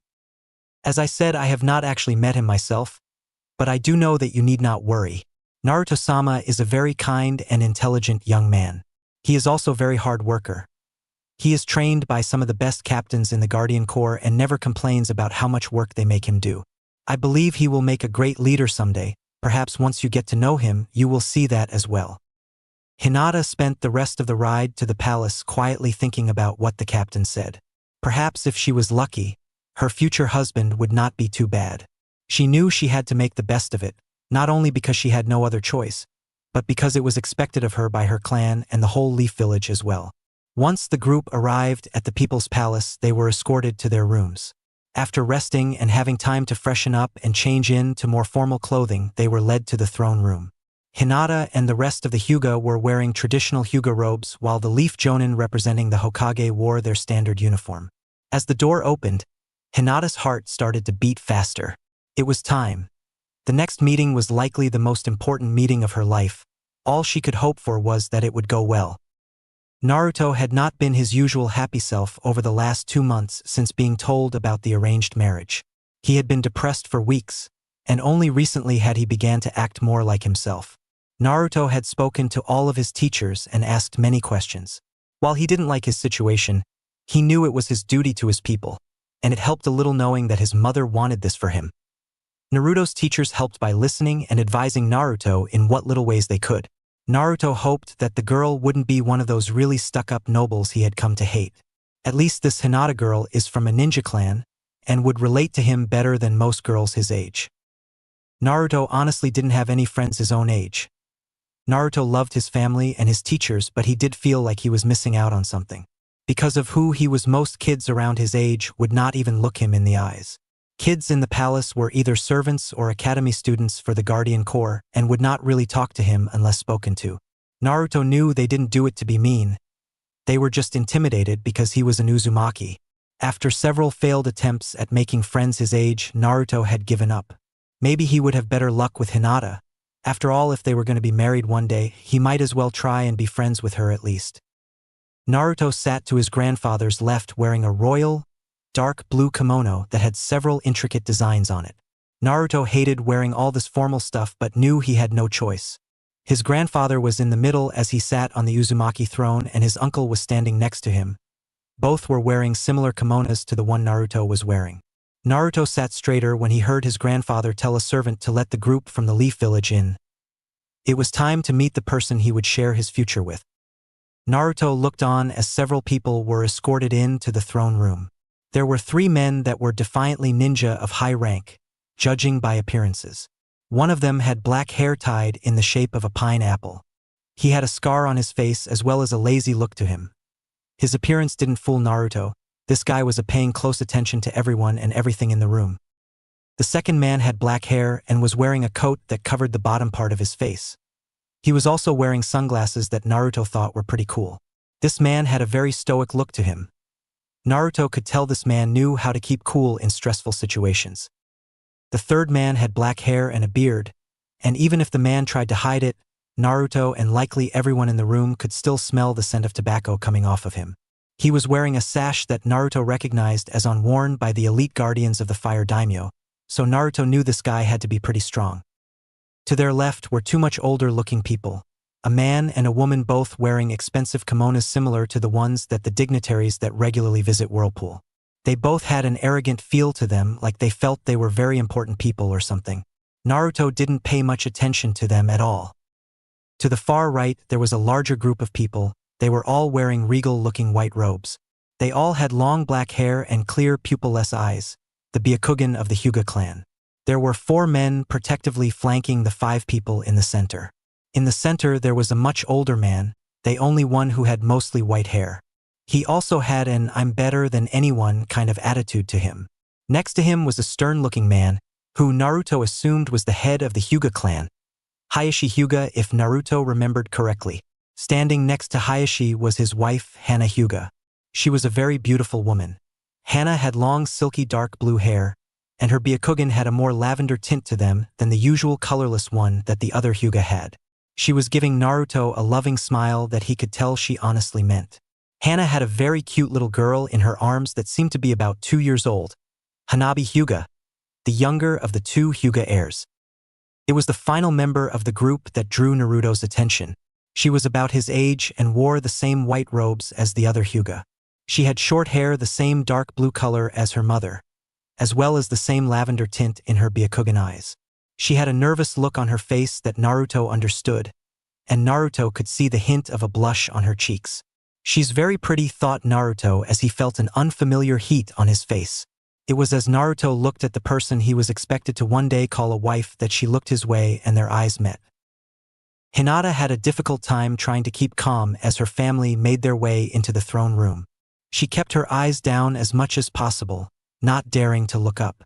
It was not until they were standing in front of the Uzumaki family that Hinata gathered her courage and looked up. She looked up and directly into the brightest pair of blue eyes she ever seen. They were deeper than the ocean. The boy also had golden blonde hair that was as bright as the shining sun. Hinata also noticed he had these cute whisker-like markings on his cheeks. Hinata couldn't help the full-blown blush that was on her face at that moment. He's cute, thought Hinata as she looked away, missing the slight blush that appeared on Naruto's cheeks. Genryusai looked at every one of the Leaf members before speaking. Welcome all of you to Whirlpool. I hope your trip was a pleasant one. Hayashi stepped forward and spoke. We thank you for your hospitality, Daimyo-sama. Our trip was indeed a pleasant one. Excellent. I am glad the Hyuga clan was able to accept my invitation. However, I see there are others I did not expect as well, Genryusai said as he glanced at the other members of the Leaf Village. Before Hayashi could continue, Hamura Mitokado stepped next to him and spoke. We are here to represent the council in this meeting. It is after all of great importance to the entire village. Troublesome. Shikakanara stepped forward to speak. We are here to represent the Hokage in this meeting, and to make sure that some people, he said glaring at the village elders, don't cause an incident between our village and Whirlpool. The last one to step forward was Asuma Sarutobi. Asuma bowed to the daimyo and said, I'm Asuma Sarutobi. I'm here to represent both the Hokage and the Fire Lord. Very well. I believe we will have no problem accommodating extra guests. Genryusai then turned to the girl that one day would be queen of Whirlpool. He noticed Hinata shooting nervous glances at Naruto with a blush on her face. Genryusai smirked. Maybe this won't end too badly after all. Hinata Hyuga, daughter of Hayashi and Hana Hyuga and heiress of the Hyuga clan. Come forward, Genryusai said in his commanding regal tone. Hinata fought the urge to pee. She nervously stood up and walked forward until she was only a few feet from the Uzumaki clan. As practiced, she bowed to the daimyo, then waited for him to continue. Naruto Uzumaki, son of Minato Namikaze and Kushina Uzumaki, crowned prince of Whirlpool, come forward. Naruto, like a true Uzumaki, did as told without showing how nervous he actually was. Naruto stopped when he was standing in front of Hinata. His clear blue eyes looked directly into her pupil-less lavender eyes. Though it was only for a few seconds, to the both of them it seemed like an eternity as they looked into each other's eyes. The eyes of their future spouses. Hinata knew she had to be the first to introduce herself, but had a hard time tearing her eyes away from the intense, piercing blue gaze that seemed to look directly into her soul. But with a great effort she did, and with a bow to her future husband she introduced herself. My name is Hinata Hyuga. It is an honor to meet you. Naruto followed her lead and did the same. My name is Naruto Uzumaki. It is an honor to meet you as well. Both kids straightened up looking rather embarrassed, which brought smiles to some of the people in the room. Excellent. Naruto, why don't you show Hinata around the palace? It will give you both time to get to know each other without adults getting in the way. I have things to discuss with our guest that neither of you need to be here for, said Genryusai. Naruto, hating these boring meetings, didn't need to be told twice. Lady Hinata, please allow me to escort you around the palace, Naruto said as he extended his arm as he had been trained to. Hinata blushed prettily. Thank you, Naruto-sama, she said as she took his arm and let him lead her out of the throne room. Once Naruto and Hinata had left the room, Genryusai turned to look at the rest of the Leaf Ninja. He wasn't happy to have the extra members of the group, but he would deal with it. Are you sure they should be left alone, Daimyo-sama? Asked Koharu Udatane. I assure you, they are perfectly safe inside the People's Palace. Besides, they're children. They should be allowed to get to know each other without adults interfering. But this is a very important meeting that you were not invited to. Genryusai cut her off. This was to be a private matter between the Uzumaki and the Hyuga clans. This union is of greater importance than that, and you know it. The entire Leaf Village has a stake in the outcome of the marriage between those children. We only wish to do what we can to help them get along as best as possible. I'm confident they don't need any of us to get along. Besides, they have plenty of time to get to know each other. While that may be true, Daimyo-sama, it would be illogical to ignore the importance that their first meeting has in their future relationship, Shibi Aburame said in his usual monotone voice. It is more important that they are allowed to be themselves, which they can't do with all of us adding unnecessary pressure. Their relationship will take time to build. What we should do is make things as easy as possible for the kids to grow closer on their own, answered Genryusai. Reluctantly, the rest of the Leaf Ninja agreed. If that is all for now, I'm sure you are all still tired from your trip. Let us meet at dinner after all of you have had time to rest. You will have samurai escorts outside your respective rooms in case you wish to explore the palace. Please be aware that any and all chakra use can be detected. That includes your bugs, Aburame-san. Please remain with your escorts at all times when you leave your rooms. We don't want any incidents, said Genryusai, making sure everyone knew it wasn't a request. Just as everyone was making their way out of the throne room, one of the Hyuga stayed behind. I would like a private word with you if I could, Uzumaki-sama, said the Hyuga elder. Genryusai already knew the man would ask for this meeting, so he wanted to get it over with. Very well, what would you like to speak about, Hyuga-san? Asked Genryusai politely. I would like to speak to you about the agreement that was arranged between yourself and Hayashi. As you know, the Hyuga clan is very protective of our bloodline. Hayashi agreed to your request of having Hinata's Byakugan unsealed without the permission of the Hyuga Council. As a clan head of a ninja clan with your own bloodline, you understand that we would like to find a way for your clan to keep its members enslaved.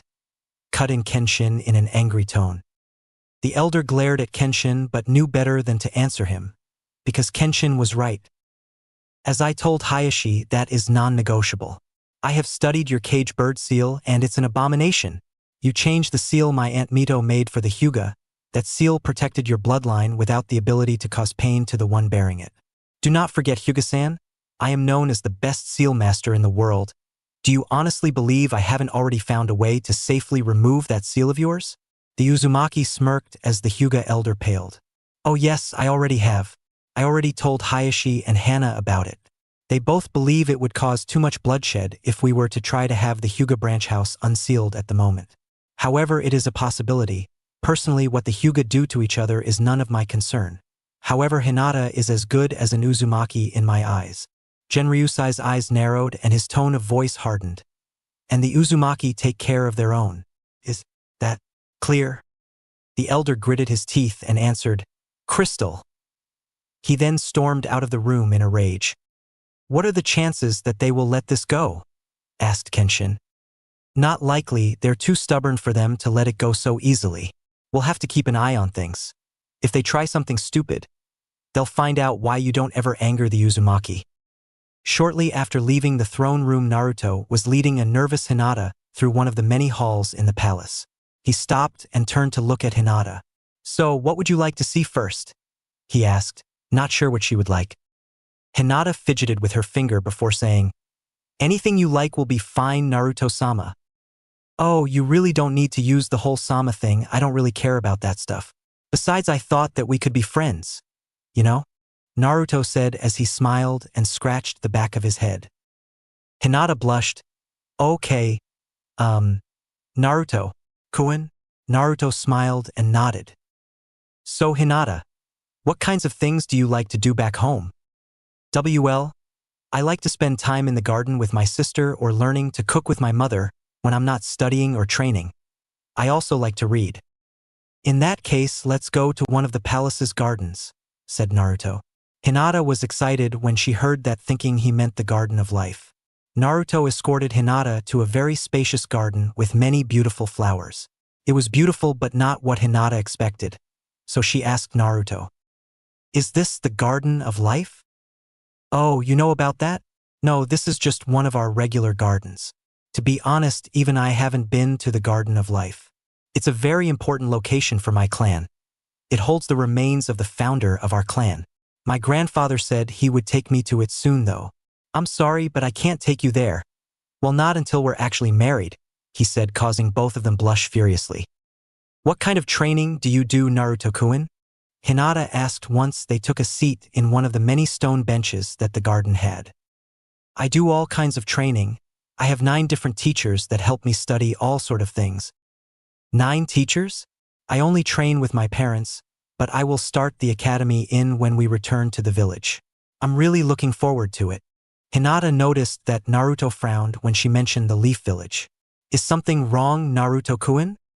I'm sorry, Hinata, but I don't have a good opinion of the Leaf Village. Why? I know that you used to live there, but my mother didn't tell me much. Can you tell me?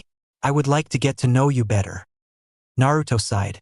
Okay, since we're going to be friends and more than that later on, I guess you have a right to know everything. And Naruto did tell Hinata everything. He told her about his parents' deaths, about his treatment in the orphanage, and more importantly about the fox getting sealed inside of him. Hinata was in tears by the end of his tale.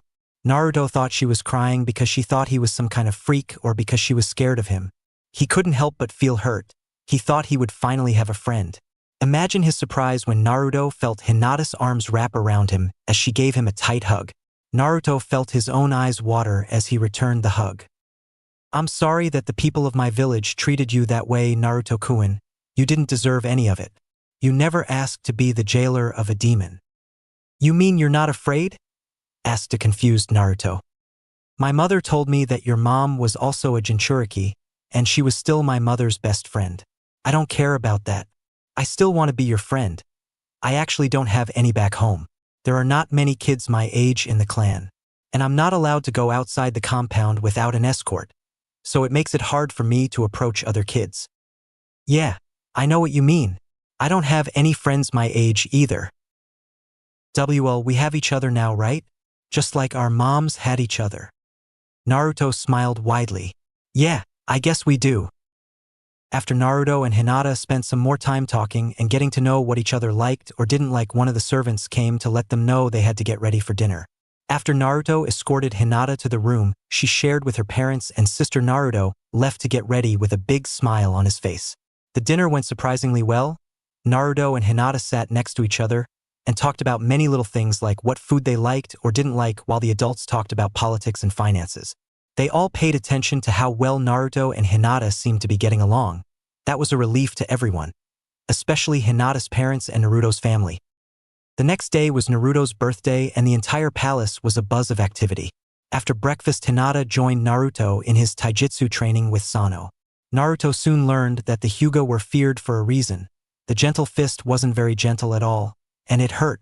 After training, the Leaf Ninja and the Uzumaki left the palace to go to a Kenjutsu tournament that was being held in Naruto's honor. The members of the Leaf village were very impressed with some of the skilled samurai that participated in the tournament, especially when they were told that none of the officers of the Guardian Corps were allowed to participate. It just showed that Whirlpool was a dangerous enemy to have. After that, Adindral had a parade that was attended by thousands of people and was enjoyed by everyone. After the parade, the group returned to the palace where they had an early dinner. After dinner, the Uzumaki and the Leaf Ninja were waiting for Hana and Hinata to finish getting ready so they could go to the city and enjoy the rest of the festival-like attractions. What's taking them so long? Said an impatient Naruto. Walking around the city at night was one of his favorite things to do on his birthday, that and looking at the fireworks. Naruto was wearing a formal dark blue kimono similar to the one he had worn the day before. This one was a little more casual and allowed for the wearer to be more comfortable while walking around. You better get used to waiting around for women, because it only gets worse when they're older. Women are so troublesome, said Shikaku, who was wearing a gray kimono provided by the Uzumaki clan. Asuma and Shibi were wearing similar ones. Shibi's, however, was altered to cover the bottom part of his face. He was still wearing his sunglasses. What do you mean? Asked Naruto. Shikaku was about to answer before he suddenly felt a sense of dread creep over him. Yes, please explain, Shikaku-san. I'm sure your wife would like to hear what you have to say. Everyone turned to see Hana, who was wearing a beautiful lavender kimono. She had Hanabi in her arms. Hanabi was wearing a white and red kimono that made her look real cute. A very nervous Shikaku answered, Nothing. I didn't mean anything at all. Women are the least troublesome of anything at all. Really. This made several members of the group chuckle, and Asuma made a coughing sound that sounded a lot like whipped. Naruto was still confused, but his attention was stolen by the person that had just entered the room. Hinata was wearing the ember silk kimono that had been given to her on her birthday. Naruto felt his face heat up. Hinata looked more like a princess than many of the actual princesses he had met. Do I look okay, Naruto-kun? She asked shyly with small blush on her face. Naruto's blush deepened. You look very pretty, Hinata-heim. Hinata's face was so red that it would have made a tomato jealous. H-heim. Naruto gave her one of his face-splitting smiles. Yes, I'm calling you Hinata-heim from now on. Is that okay? I would like that, Naruto-kun. The rest of the night went very well for the group. The kids enjoyed the games and the food. Hinata noticed how much the people of Whirlpool loved Naruto. Many times people would come up to them as they walked around and introduce themselves or just said hello. Hinata herself was well treated in the Leaf Village, but never to this extent. It was like Naruto was a celebrity here. Naruto, however, didn't seem to notice very much. He was always polite and happy to talk to any of the people. He never ignored them or acted like he was too important to speak with commoners like some of the members of her clan. Hinata really liked that about him. At the end of the night, the group returned to the palace and watched the fireworks that signaled the end of Naruto's birthday celebration. Naruto had to admit, He had been worried about meeting Hinata. He was unsure what he should have expected. But now he was happy to have met her. She is a little shy sometimes, but she is very kind. She is also very smart and will be a strong ninja when she is older. He was glad that Hinata is a very down-to-earth girl and not snobbish at all. Most of all, Naruto was glad to finally have a friend his own age, someone he could talk to about kid stuff but could also talk to about clan stuff as well. It didn't hurt that Naruto, though Hinata was very pretty. The Hyuga clan, along with the rest of the guests, stayed for 2 weeks in Whirlpool. In that time, Naruto spent most of his time with Hinata. They trained together with most of Naruto's teachers. Naruto was adamant that Hinata did not meet Shigeru for her own safety. Hai said he wasn't a babysitter, so he wasn't there with Kurama, but Hinata met all of Naruto's other teachers. Hinata was not allowed to go with Naruto to his Kenjutsu training because she was not an Uzumaki. Yet, the Uzumaki and Hinata's parents considered the visit a complete success. The kids got along great and quickly became friends. As had been agreed, Hinata will visit every summer until she became a genin, which will be in 5 years. At that point, Naruto will have a choice to become a leaf genin and spend more time with Hinata, or wait until he and Hinata reach their 16th birthday, at which point they will be allowed to get married. Both the Uzumaki and Hinata's parents hope to wait longer than that. It is the earliest that the wedding can happen, but that didn't mean that they wanted the kids married so soon. It was time to say goodbye. The rest of the Leaf Ninja had boarded the ship, and now Hana and Hayashi waited as Hinata said goodbye to Naruto. "I'm glad we met, Hinata-heim. I'll make sure to write to you as much as I can," said Naruto. "I'm glad to have met you too, Naruto-kun. I promise to write as well." Hinata had a lot of fun spending time with Naruto. He was always so confident about everything and his happy attitude was infectious. Hinata found herself laughing and playing for the first time in her life. Sure, she played with Hanabi, but it was not the same because she was so small. She was really going to miss Naruto. "I guess I will see you next summer. Have fun in the academy, okay, Hinata-heim?" "I will. And I will be a lot stronger next year too." "I can't wait." "Goodbye, Heim," Naruto said as he hugged Hinata. "Goodbye, Naruto-kun." Hinata returned to hug. She was having a hard time trying not to cry. She just made her first friend and she wouldn't see him for a whole year. After they were finished saying goodbye, Hinata and her family boarded the ship. Naruto was sad to see her go, but he would see Hinata again. "Don't worry, Naruto-kun. You will see Hinata-chan again before you know it," said Genryusai. "I know, grandfather, but I will still miss her." "Oh, I don't know if you'll have time to miss her too much." "What do you mean?" asked Naruto. "Your uncle and I have decided to increase your level of training, both for your physical, academic, and political training. So plan to be very busy over the next few months." Naruto grinned. That sounded like a challenge to him. Naruto Uzumaki never backed down from a challenge. Chapter 9. It was a very exciting day for Hinata. Today was the first day of the academy. Hinata had been escorted by her mother and father. She had noticed several other parents as they brought their kids to school. Hinata was nervous, but she was looking forward to learning and hopefully also making friends. When Hinata walked in the room that she had been assigned to, she noticed some familiar faces. The heirs for the Nara, Akimichi, Aburame, and Inuzuka clans were all there. Hinata noticed that the second son of the Uchiha clan head was there as well.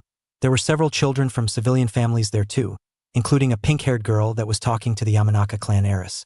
Hinata made her way to the back of the class and took the seat next to the Aburame heir, Shino. Hinata had met him on a few occasions and observed he was a very quiet boy. Hinata thought he was nice enough. Several minutes later, two Chunin walked in the room and asked for everyone to quiet down. "All right, everyone settle down. My name is Irika Yumino, this is Mizuki. We will be your instructors for your time in the academy." Irika-sensei explained several of the rules of the academy and what he expected of them in the future. "Okay then, now why don't we get to know each other? I will call each of your names and I would like each of you to stand up and introduce yourselves. Let's start with..." Hinata watched as Irika-sensei called several names and the children introduced themselves. Nothing too exciting, they would say their name, and if they came from a clan they would say as much. Finally, it was Hinata's turn. "Next is Hinata Hyuga. Please introduce yourself." Hinata was a little nervous but tried not to show it as she stood up. She did notice that her name caused several whispers among the students, especially among the children from ninja clans. My name is Hinata Hyuga of the Hyuga clan. Nice to meet all of you. Hinata then gave the class a small bow and took her seat. She had no idea that all kids from the major clans of the village and some of the kids related to members of the civilian council had instructed their children to try and be friends with her. They didn't tell their children why Hinata was so important, and that was the reason why many of the kids were curious about her. After everyone had introduced themselves, it was time for a break and everyone was let out of the class. Once Hinata made her way to the playing ground area, remember there are only 7, she realized that some of the kids would whisper and point, which made Hinata uncomfortable.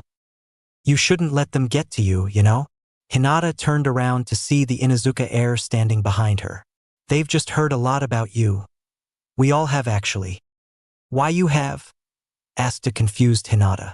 How could they have heard a lot about her when she rarely left the Hyuga compound? Yes, we have. A monotone voice was heard to the side of them. Hinata and Kiba turned to see that it was Shino Aburame who spoke. Shino was standing under the shade of a tree looking at some ants. What did you hear? Asked Hinata. Kiba shrugged. Only that you are somehow important to the village. Something about your clan having an important alliance with some other big-shot clan. My mom told me not to do anything that would make your clan angry at my clan. Not that I planned on doing something like that anyway. My father also spoke of an important political alliance between the Hyuga and another clan that was of great importance to the Leaf Village. He said it would be illogical for me to do anything that would cause a conflict between our clan and the Hyuga. Shino said in his usual tone of voice. I see. Thank you both for telling me. Hinata spent the rest of playtime with Kiba and Shino, then the lunchtime that they had later that day as well. She didn't tell them about her arranged marriage and they didn't try to ask about it either. The rest of the day went fairly well. Kids were still pointing, but overall Hinata enjoyed her first day at the academy. When the class was over, she said goodbye to Shino and Kiba and went to meet her parents.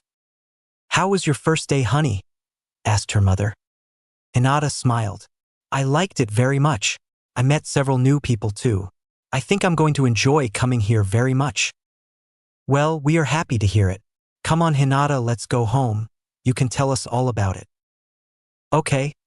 I also want to write a letter to Naruto-kun and tell him all about it. I'm sure he would love that. Unknown to the Hyuga family, another of Hinata's classmates was watching them as they left. So that's the girl that father mentioned. I don't see what's so special about her. I guess I'll have to keep an eye on her. Are you ready to go, Sasuke? If we're late, mother will be upset. Yes, brother. Let's go. A few days after the visitors from the Leaf Village left for home, Naruto sat in front of both his grandfather and uncle. They were going to discuss his new training with him before he actually got started. Naruto was excited. He looked forward to new and exciting training. Naruto, after speaking with your uncle, we both have decided that you are ready to begin your training with a real Uzumaki blade. Naruto's face lit up with happiness and excitement. Naruto had been waiting for a long time for permission to start training with an actual katana. But his uncle had insisted that he wasn't ready. Now that his uncle felt he was ready, Naruto couldn't wait to get started. So you're finally going to give me a katana? That's so cool. I can't wait to get started. Naruto, calm down. Now, the first thing you need to know is that as an Uzumaki, you don't just get a blade handed to you. The Hiten Mitsurugi requires a special blade to be forged in order to be able to handle the stress that our style places on the sword we use. Kenshin answered in a stern voice. So, I have to make a sword for myself? Cool. It's not that simple, Naruto. It will take months or even years to be able to forge a sword good enough to be used with the Hiten Mitsurugi. In the meantime, we will continue to use practice swords. Only these will be made of steel, so that you can get used to the feel of a real blade in your hands. Hearing from his uncle that they will still use practice swords frustrated Naruto a little, but he got over it rather quickly. Before you start your training, your uncle and I believe it's time we take you to see the Garden of Life. Every Uzumaki is allowed to see the grave of our clan's founder and lay eyes on the great Erasure before they begin their advanced level of training in the Hiten Mitsurugi. Now that got Naruto excited. Awesome. I've wanted to go there forever. So when can we go, grandfather? We will go there now. There is no reason to wait any longer. Cool. Let's go. yelled an energetic Naruto as he sprinted out the door. He doesn't know where the garden is, does he? Asked Kenshin. Genryusai sighed. No, I don't think he does. Well, might as well go get him before he gets lost again. Good idea. The Garden of Life stood at the very center of the People's Palace. It was a place that could only be entered by a member of the Uzumaki clan. There was a single corridor that led to the only entrance to the garden. That corridor was always under guard by members of the Guardian Corps. When the garden was created, it was layered with hundreds of seals created by the Uzumaki clan. The seals were for everything from climate control to self-cleaning seals. There are seals to protect the stones and rare plants, flowers, and artifacts. Naruto was speechless the moment he entered the garden. The Garden of Life was set in a perfectly circular pattern with a roof dome of clear glass that let in the bright daylight for the many lush and beautiful plants and trees that inhabited the garden. Around the garden, set in beds along the walls, there were plants of all types, colors, and sizes. Naruto recognized some as different types of roses, tulips, orchids, and many flower species Naruto had never seen or heard of. Along the flower beds there were walkways made of a flawless bright white stone that appeared to be some type of marble. The walkways wound around the entire room, giving access to every part of it without the need to step on any of the plants or perfectly kept grass. Beyond the flowers were some exotic trees, short stone walls with vines covering them, and more well-tended plants that complemented the landscape. Naruto noticed many of those plants were plants used for medical purposes. Some of them were very rare if he remembered correctly. The garden was certainly a place of beauty and peace. Naruto was led towards the center of the vast garden. In the center of the garden there was an area of lawn that swept around into a circle towards the middle of the garden.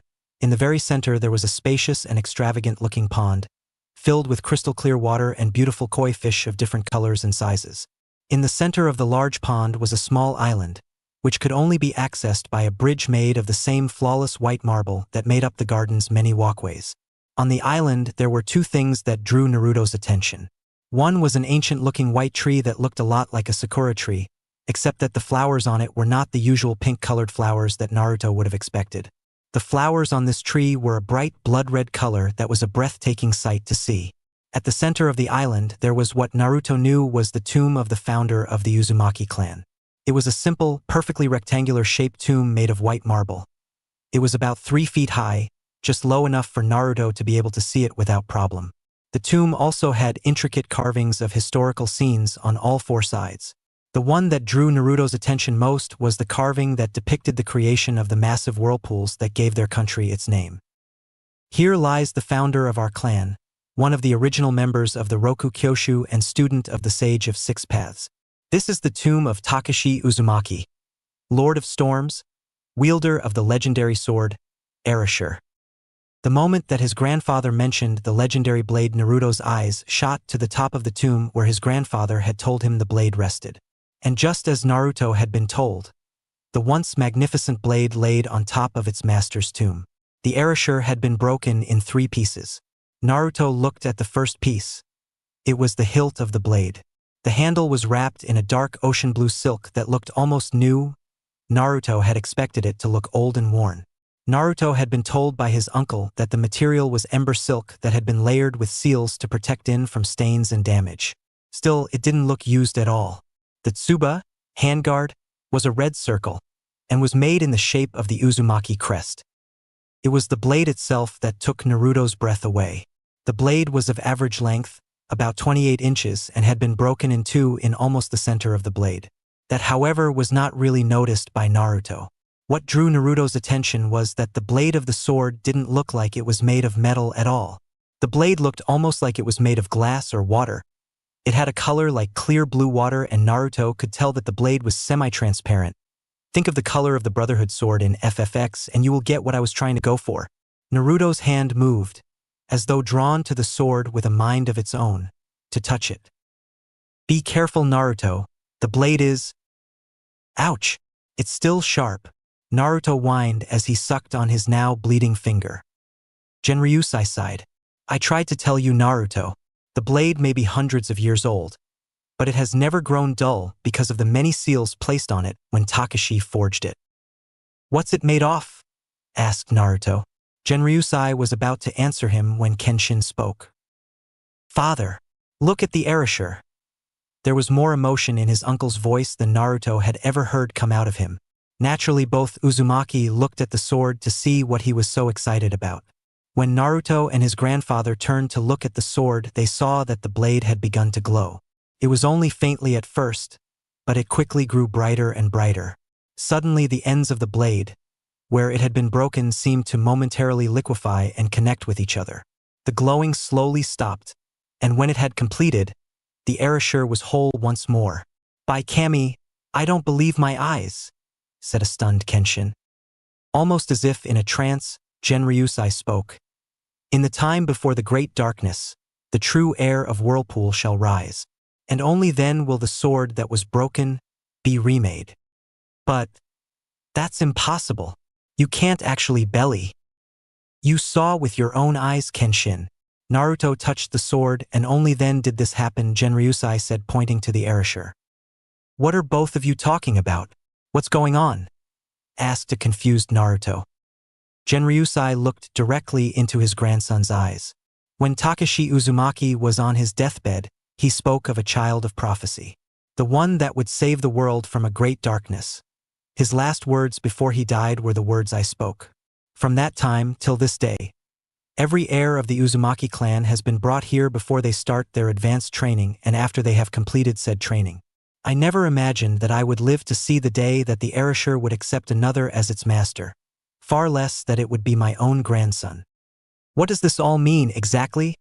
asked Naruto. "It means that your training is going to be even more intense than we originally planned. It appears that you will be important not only to Whirlpool but to the entire world in the future. I hope you're ready for it, Naruto." Naruto grinned. "Believe it." The sound of clashing steel rang across the Uzumaki private training ground several days later. A frustrated-looking Naruto held erasure firmly with both hands.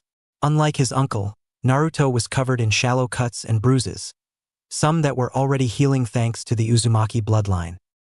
"Naruto, don't just react to my attacks. You have to pay attention to my movements. The Hiten Mitsurugi style relies on our ability to read our opponent's attacks. Pay attention to my stance, look closely to how I distribute my weight.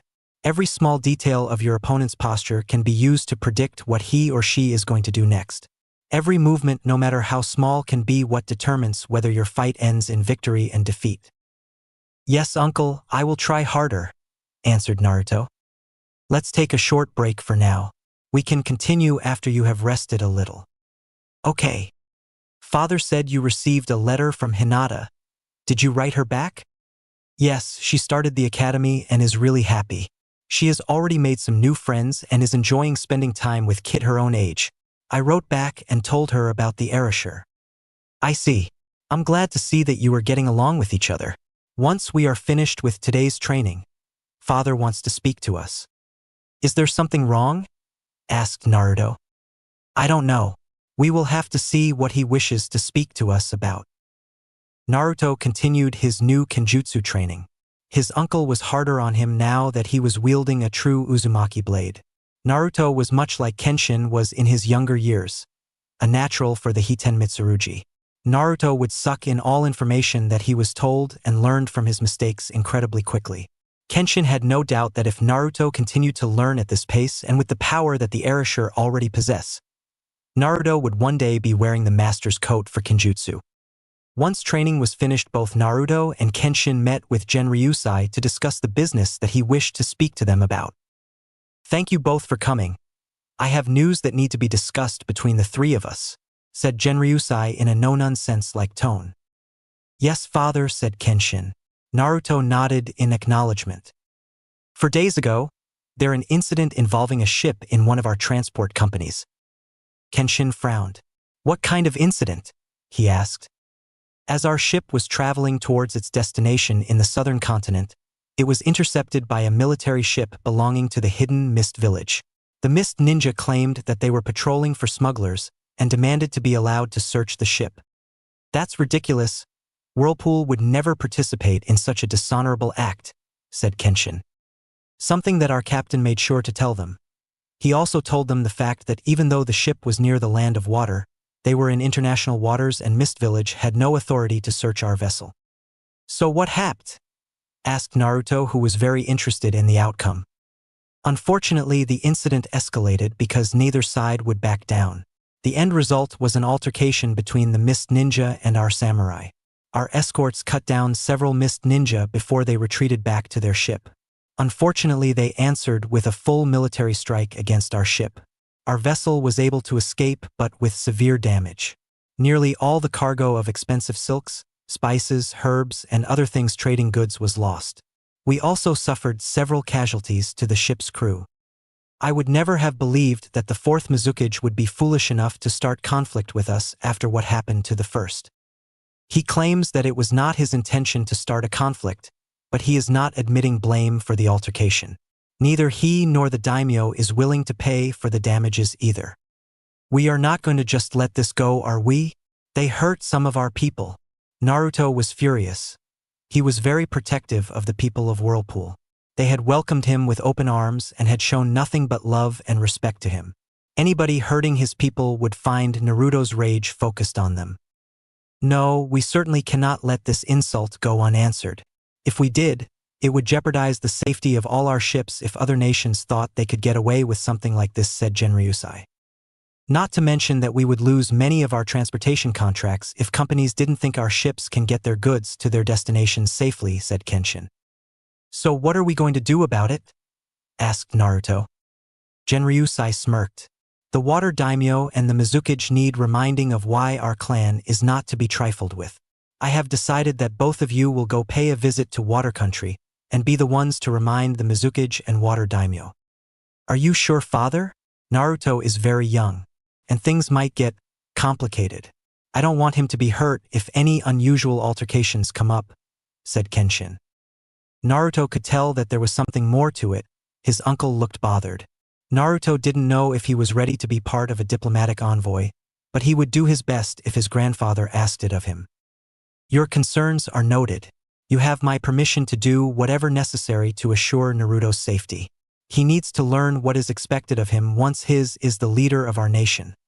I think this will be a perfect opportunity for him. As you wish, father, answered Kenshin.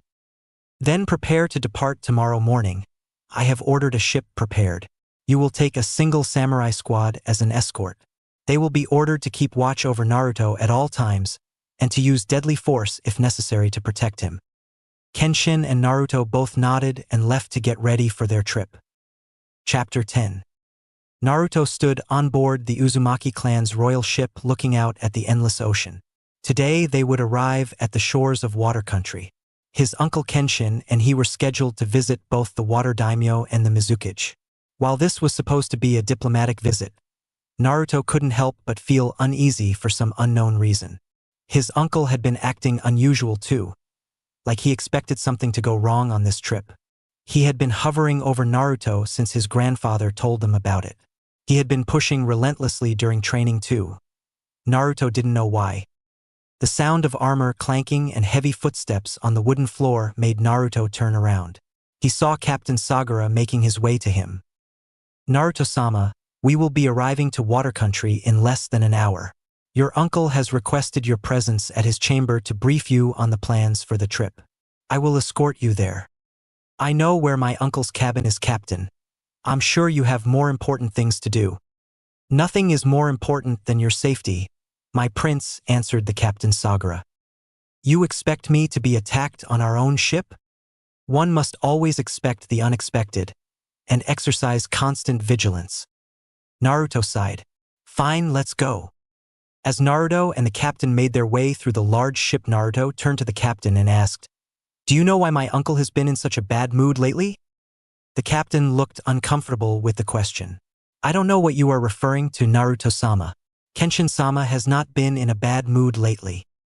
Yes, he has, and I have the bruises to prove it. He's not his usual grumpy self. He's been very aggressive in practice. That's not normal for him. Something about this trip has him acting weird. I believe he is just concerned with your safety. We are going to a foreign nation that has been a known enemy of Whirlpool for decades. Water Country is not a safe place to be. I hear the country is at a brink of civil war. Yes, I heard that too. My grandfather said that the daimyo has been ordering the executions of every bloodline using clan in the country. How can he do that? Order the death of so many of his own people, and for something so stupid? And how could the rest of the country believe that all of their problems are the fault of ninja with bloodlines? It's an obvious lie. People are always looking for someone to blame. The daimyo and Mizukage gave them bloodline users to blame, and the people don't bother questioning. It's not right, but that's how people are. I guess, said Naruto as they made it to his uncle's room. Naruto bid the captain goodbye and entered the room. Kenshin was standing in front of a desk looking over several maps and scrolls when Naruto walked in the room. You're here. Good. I was going over the plans for our trip. Okay, so what's the plan? Once we arrive, we'll travel directly to the capital and meet with the daimyo. We will remind him why it is foolish to seek conflict with our clan. So, basically you're going to threaten him? Cool. Kenshin sighed. I'm not going to threaten him. Well, not directly anyway. Naruto chuckled. So what are we doing after that? Asked Naruto. Then will be the part that has potential to be hazardous. We will go to the Mist Village. Unlike the daimyo, the Mizukage will not be easily intimidated. We will have to make sure that he understands that he will regret it if he seeks conflict with Whirlpool. Would grandfather really go to war over this? It seems pretty extreme. The Mist should definitely pay. But war would cost many lives on both sides, said Naruto. Father doesn't need to go to war to crush the Mist Village. The Mist Village is by far the weakest of the 5 great ninja villages. While the caliber of their ninja is higher than, say, the Sand Village, the number of ninja they have is nowhere near that of the Leaf or Stone. The Cloud Village has both strength and numbers. The fact that Mist is on an island also limits their military's ability to threaten the villages in the mainland. It doesn't help that the number of ninja they produce each year is only a fraction of that of the other villages, said Naruto. Yes, that's true. But there is always the chance that the Mizukage will ignore all that and do something stupid to prove that his village is stronger than it is. It has happened before. Like when the first Mizukage attacked Whirlpool? Yes, but I don't believe the Mizukage would be that foolish. He would try to attack our bases and businesses outside Whirlpool. He doesn't have the strength the first Mizukage had and would know he couldn't get past our defenses. Grandfather wouldn't let that happen. He would definitely retaliate, said Naruto. Yes, he would. The rest of the world seems to forget that father is an Uzumaki. One would think after what happened last time he was angered, that the world leaders would know better, said Kenshin. What do you mean last time? I haven't heard of it, said Naruto. I suppose that Urahara thought it was something a family member should tell you. I guess it is better that I tell instead of father. Cool. So what happened? Asked Naruto. It happened about 20 years ago. I was about your age, actually. Your mother was staying at the Leaf Village when the Raikage did something very stupid. What did he do? Asked an excited Naruto. He had your mother kidnapped. What? Yes, he was after the 9-tailed fox as well as our bloodline. He believed that with control of the strongest Biju added to the Cloud Village, he would be strong enough to conquer the other nations. What happened? Your father, then only a genin, was able to save her from the kidnappers. The Leaf informed my father of what happened and he was most displeased. I bet he was so pie-mad, said Naruto. I have never seen father so angry in my life. He has always been calm and collected, very impressive for an Uzumaki. We're usually quicker to anger. But this time it was different. I saw a burning rage in his eyes that frightened me. His anger was pushed to the breaking point when the Cloud Village had the audacity to deny everything. They claimed that the ninja that kidnapped Kushina were Rouge Ninja acting on their own. It was a lie, right? Yes, not that it mattered what the Raikage said. By that point, the Yamanaka clan had retrieved all the information from the captured ninja. It didn't matter to father if he could prove it or not. What did he do? He declared war on the Cloud Village and the Land of Lightning. Wow, even with the Leaf as an ally, it would have been a difficult campaign. The Land of Lightning is one of the largest in the continent, and they have a strong military, said Naruto. Actually, the Leaf Village was not involved in the conflict. Father told them it would not be necessary. What? But Whirlpool alone would not have the manpower to fight both the Lighting Daimyo's armies and the Raikage's ninja, argued Naruto. You forget, Naruto, that father was doing this to make a point to the world. That you don't mess with the Uzumaki clan, said Kenshin. So he had a plan then? He asked. Yes, a simple but effective plan. What was it? He marshaled all of Whirlpool's armed forces, leaving only the minimum here to defend the walls. He left one of the captains with me to defend the people should we be attacked, while he led nearly 5,000 samurai to the land of lightning.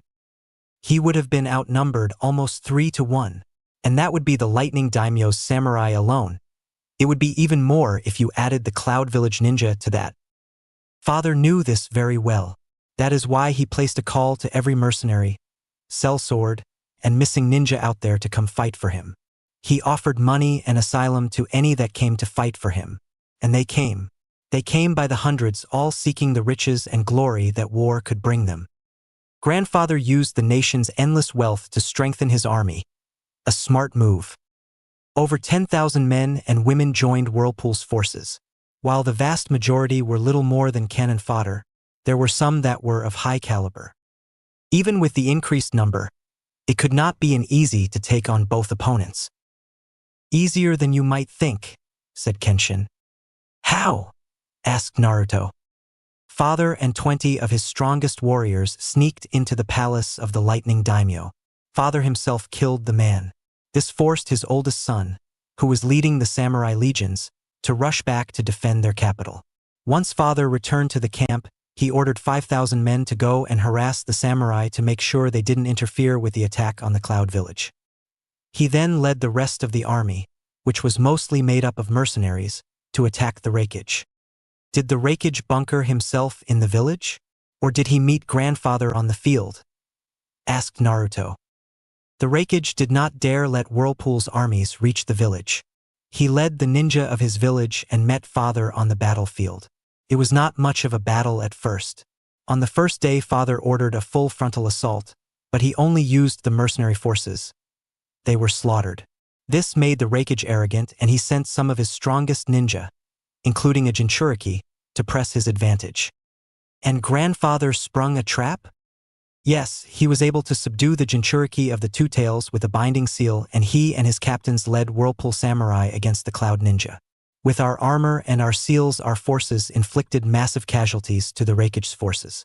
After 2 days of bloody battle, the Raikage realized that he would not be able to stop Whirlpool's armies from reaching the Cloud Village. So, in an act of desperation, he ordered his troops to retreat while he alone acted as a rearguard to cover the retreat. The Raikage stayed behind by himself? Yes, he fought our mercenary forces with all he had and held them back for 3 days. 3 days?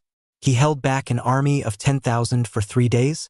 How can that even be possible? He was a very powerful man, and he was desperately fighting to protect his home. One can become monstrously strong when fighting to protect those that are precious to us. He essentially sacrificed himself to protect his village from a conflict that his own greed and thirst for power created. In the end, it was father that ended his life. It was not an honorable battle as much as it was an execution. Father did this to show the world that the Uzumaki are to be feared, and that an attack on us will have severe consequences. What happened to the Cloud Village? Asked Naruto. They surrendered. Father threatened to burn it to the ground if they didn't. They still had the 8 tails, but they knew that it would only be a matter of time before the village fell. Father offered not only to spare the civilians, but the ninja as well. But they would have to sign a non-aggression treaty with Whirlpool. Father even returned the captured ninja that included the Two Tails Jinchuriki. Grandfather killed the Raikage and humiliated the Cloud Village. It was all to show the world the strength of Whirlpool. Yes, Naruto. It appears that the Land of Water has forgotten and needs to be reminded of our strength. Now come, I will explain our plan and your part in it, said Kenshin. Several hours later, Naruto found himself riding a horse alongside his uncle and their samurai escort. They had landed at the closest port to the capital of Water Country.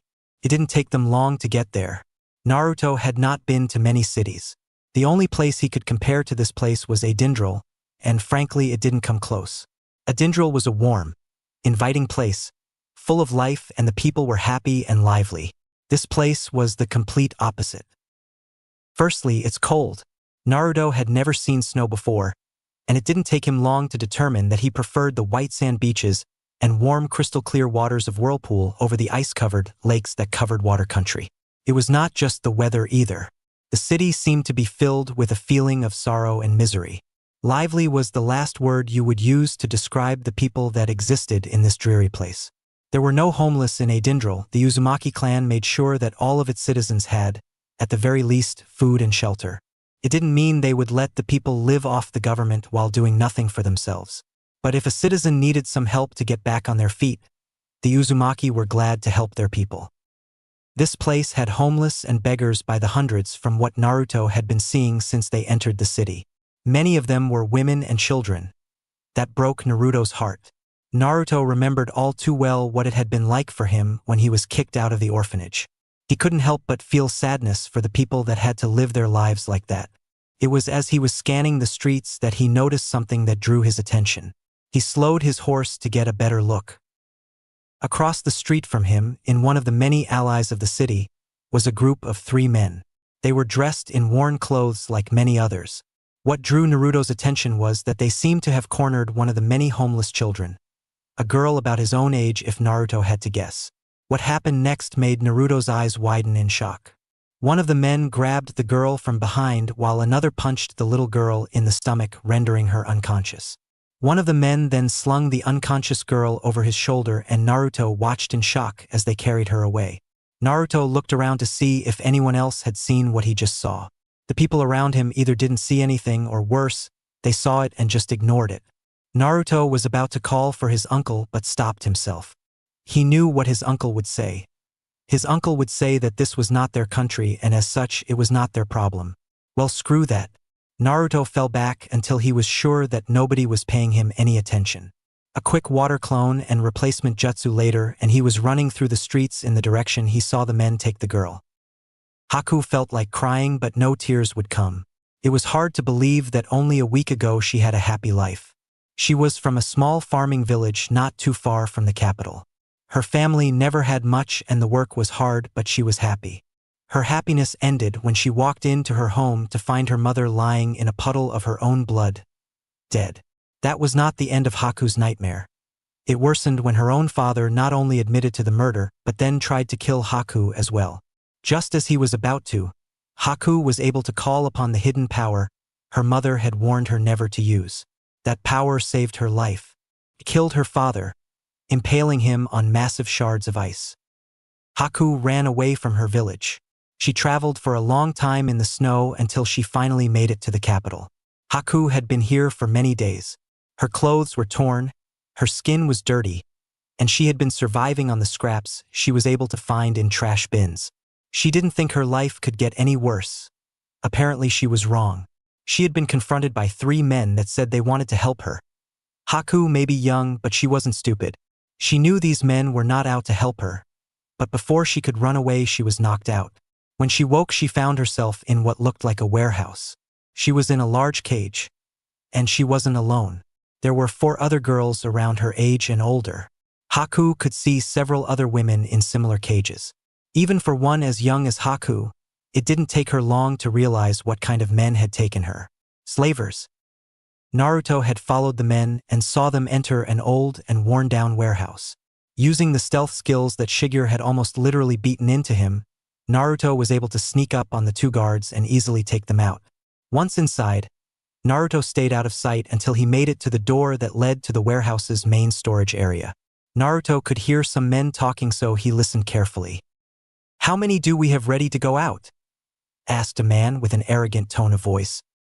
"With the one we just brought in, we have 9 children and 14 women," answered a gruff voice. "Great. They should bring us a good sum of money at the market. Get the cages ready for travel. We have to leave by tomorrow if we are going to make the ship to Earth Country." "Yes, sir. We are going to." Bastards. Naruto had snuck into the room as he listened to the conversation. Once inside, he saw something that made his blood boil. All around the room there were several large metal cages, like the ones that Naruto had seen used for animals on trading ships. Except these cages were not filled with animals. They were filled with young women and young girls that included the one Naruto had seen abducted. Most of the women had little clothing, some didn't have any. Naruto could only imagine what had been done to them. Rage like nothing Naruto had ever felt before flooded every fiber of his being as he screamed at them. Bastards! Naruto saw them turn around to look at him. It must have been a real surprise to see a small blonde boy dressed in an expensive kimono standing there with a look of hatred towards them. "Who the hell is that kid? And what's he doing here?" asked the apparent leader. Naruto didn't answer. Erasure, his sword, began to glow once Naruto's hand griped the handle. A light blue aura surrounds Naruto as his eyes began to glow. Naruto drew the legendary sword slowly, almost as if his body was moving of its own accord. Once the slavers saw the sword, they didn't take any chances. This kid could be a ninja for all they knew. The leader called for his men to come, and soon Naruto was staring at 8 men with his glowing eyes. "I don't know who or what that kid is, but whoever kills the punk can keep that fancy sword as a reward," sneered the leader.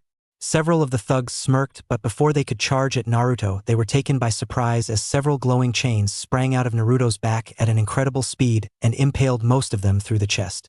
The chains throw the thugs off with a contemptuous flick as the couple of slavers that weren't killed turn and run for their lives. The leader, who was still frozen in shock by what he just saw, finally reacts. "You're one of those bloodline freaks, aren't you?" he asked as he starts to step back in fear.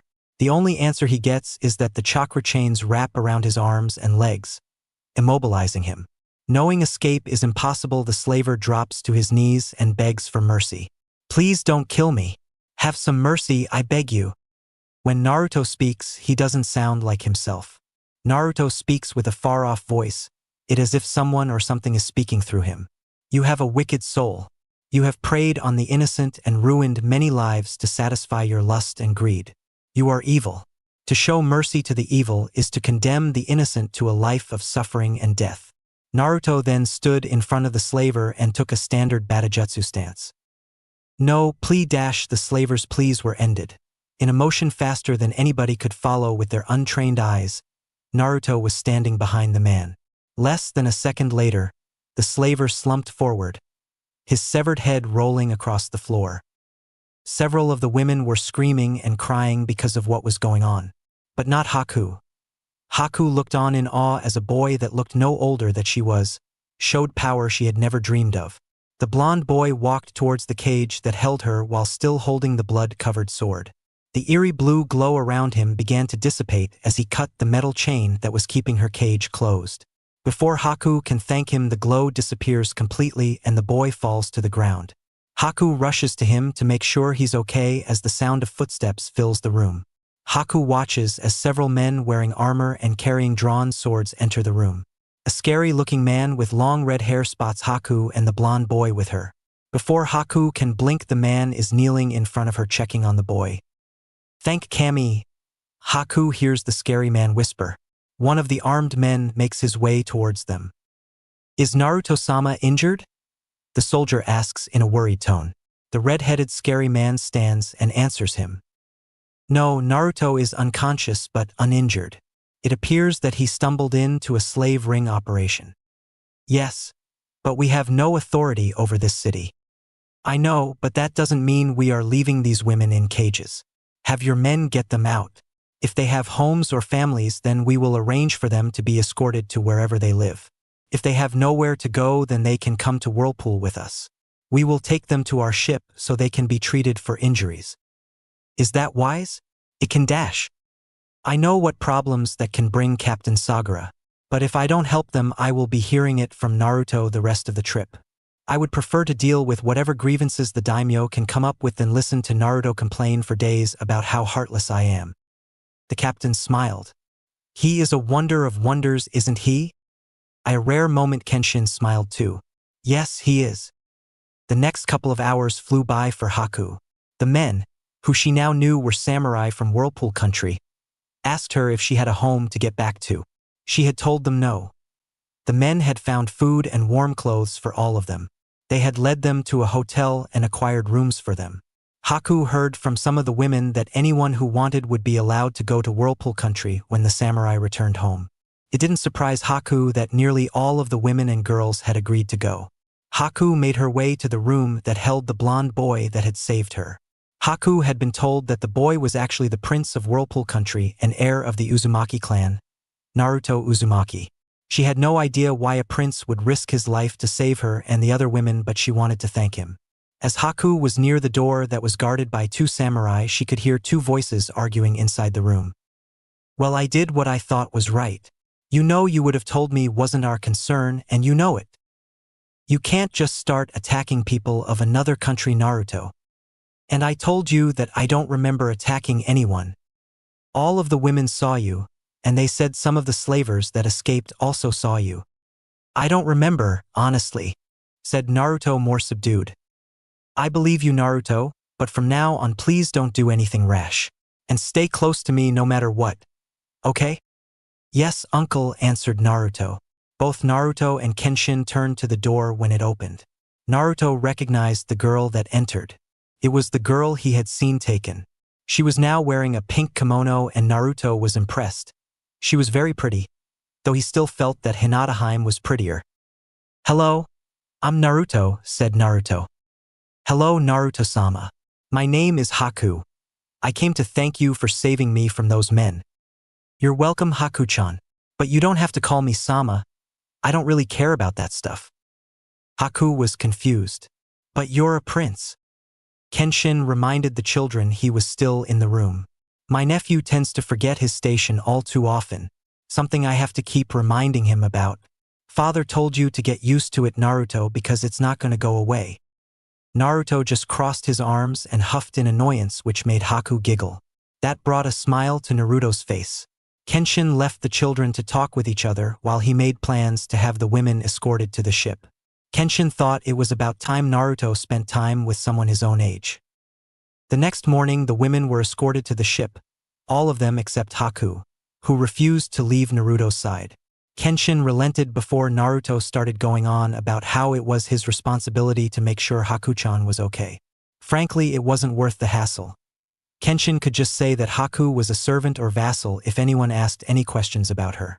Once they had purchased a formal kimono for Haku, they made their way to the daimyo's palace. Naruto wasn't impressed.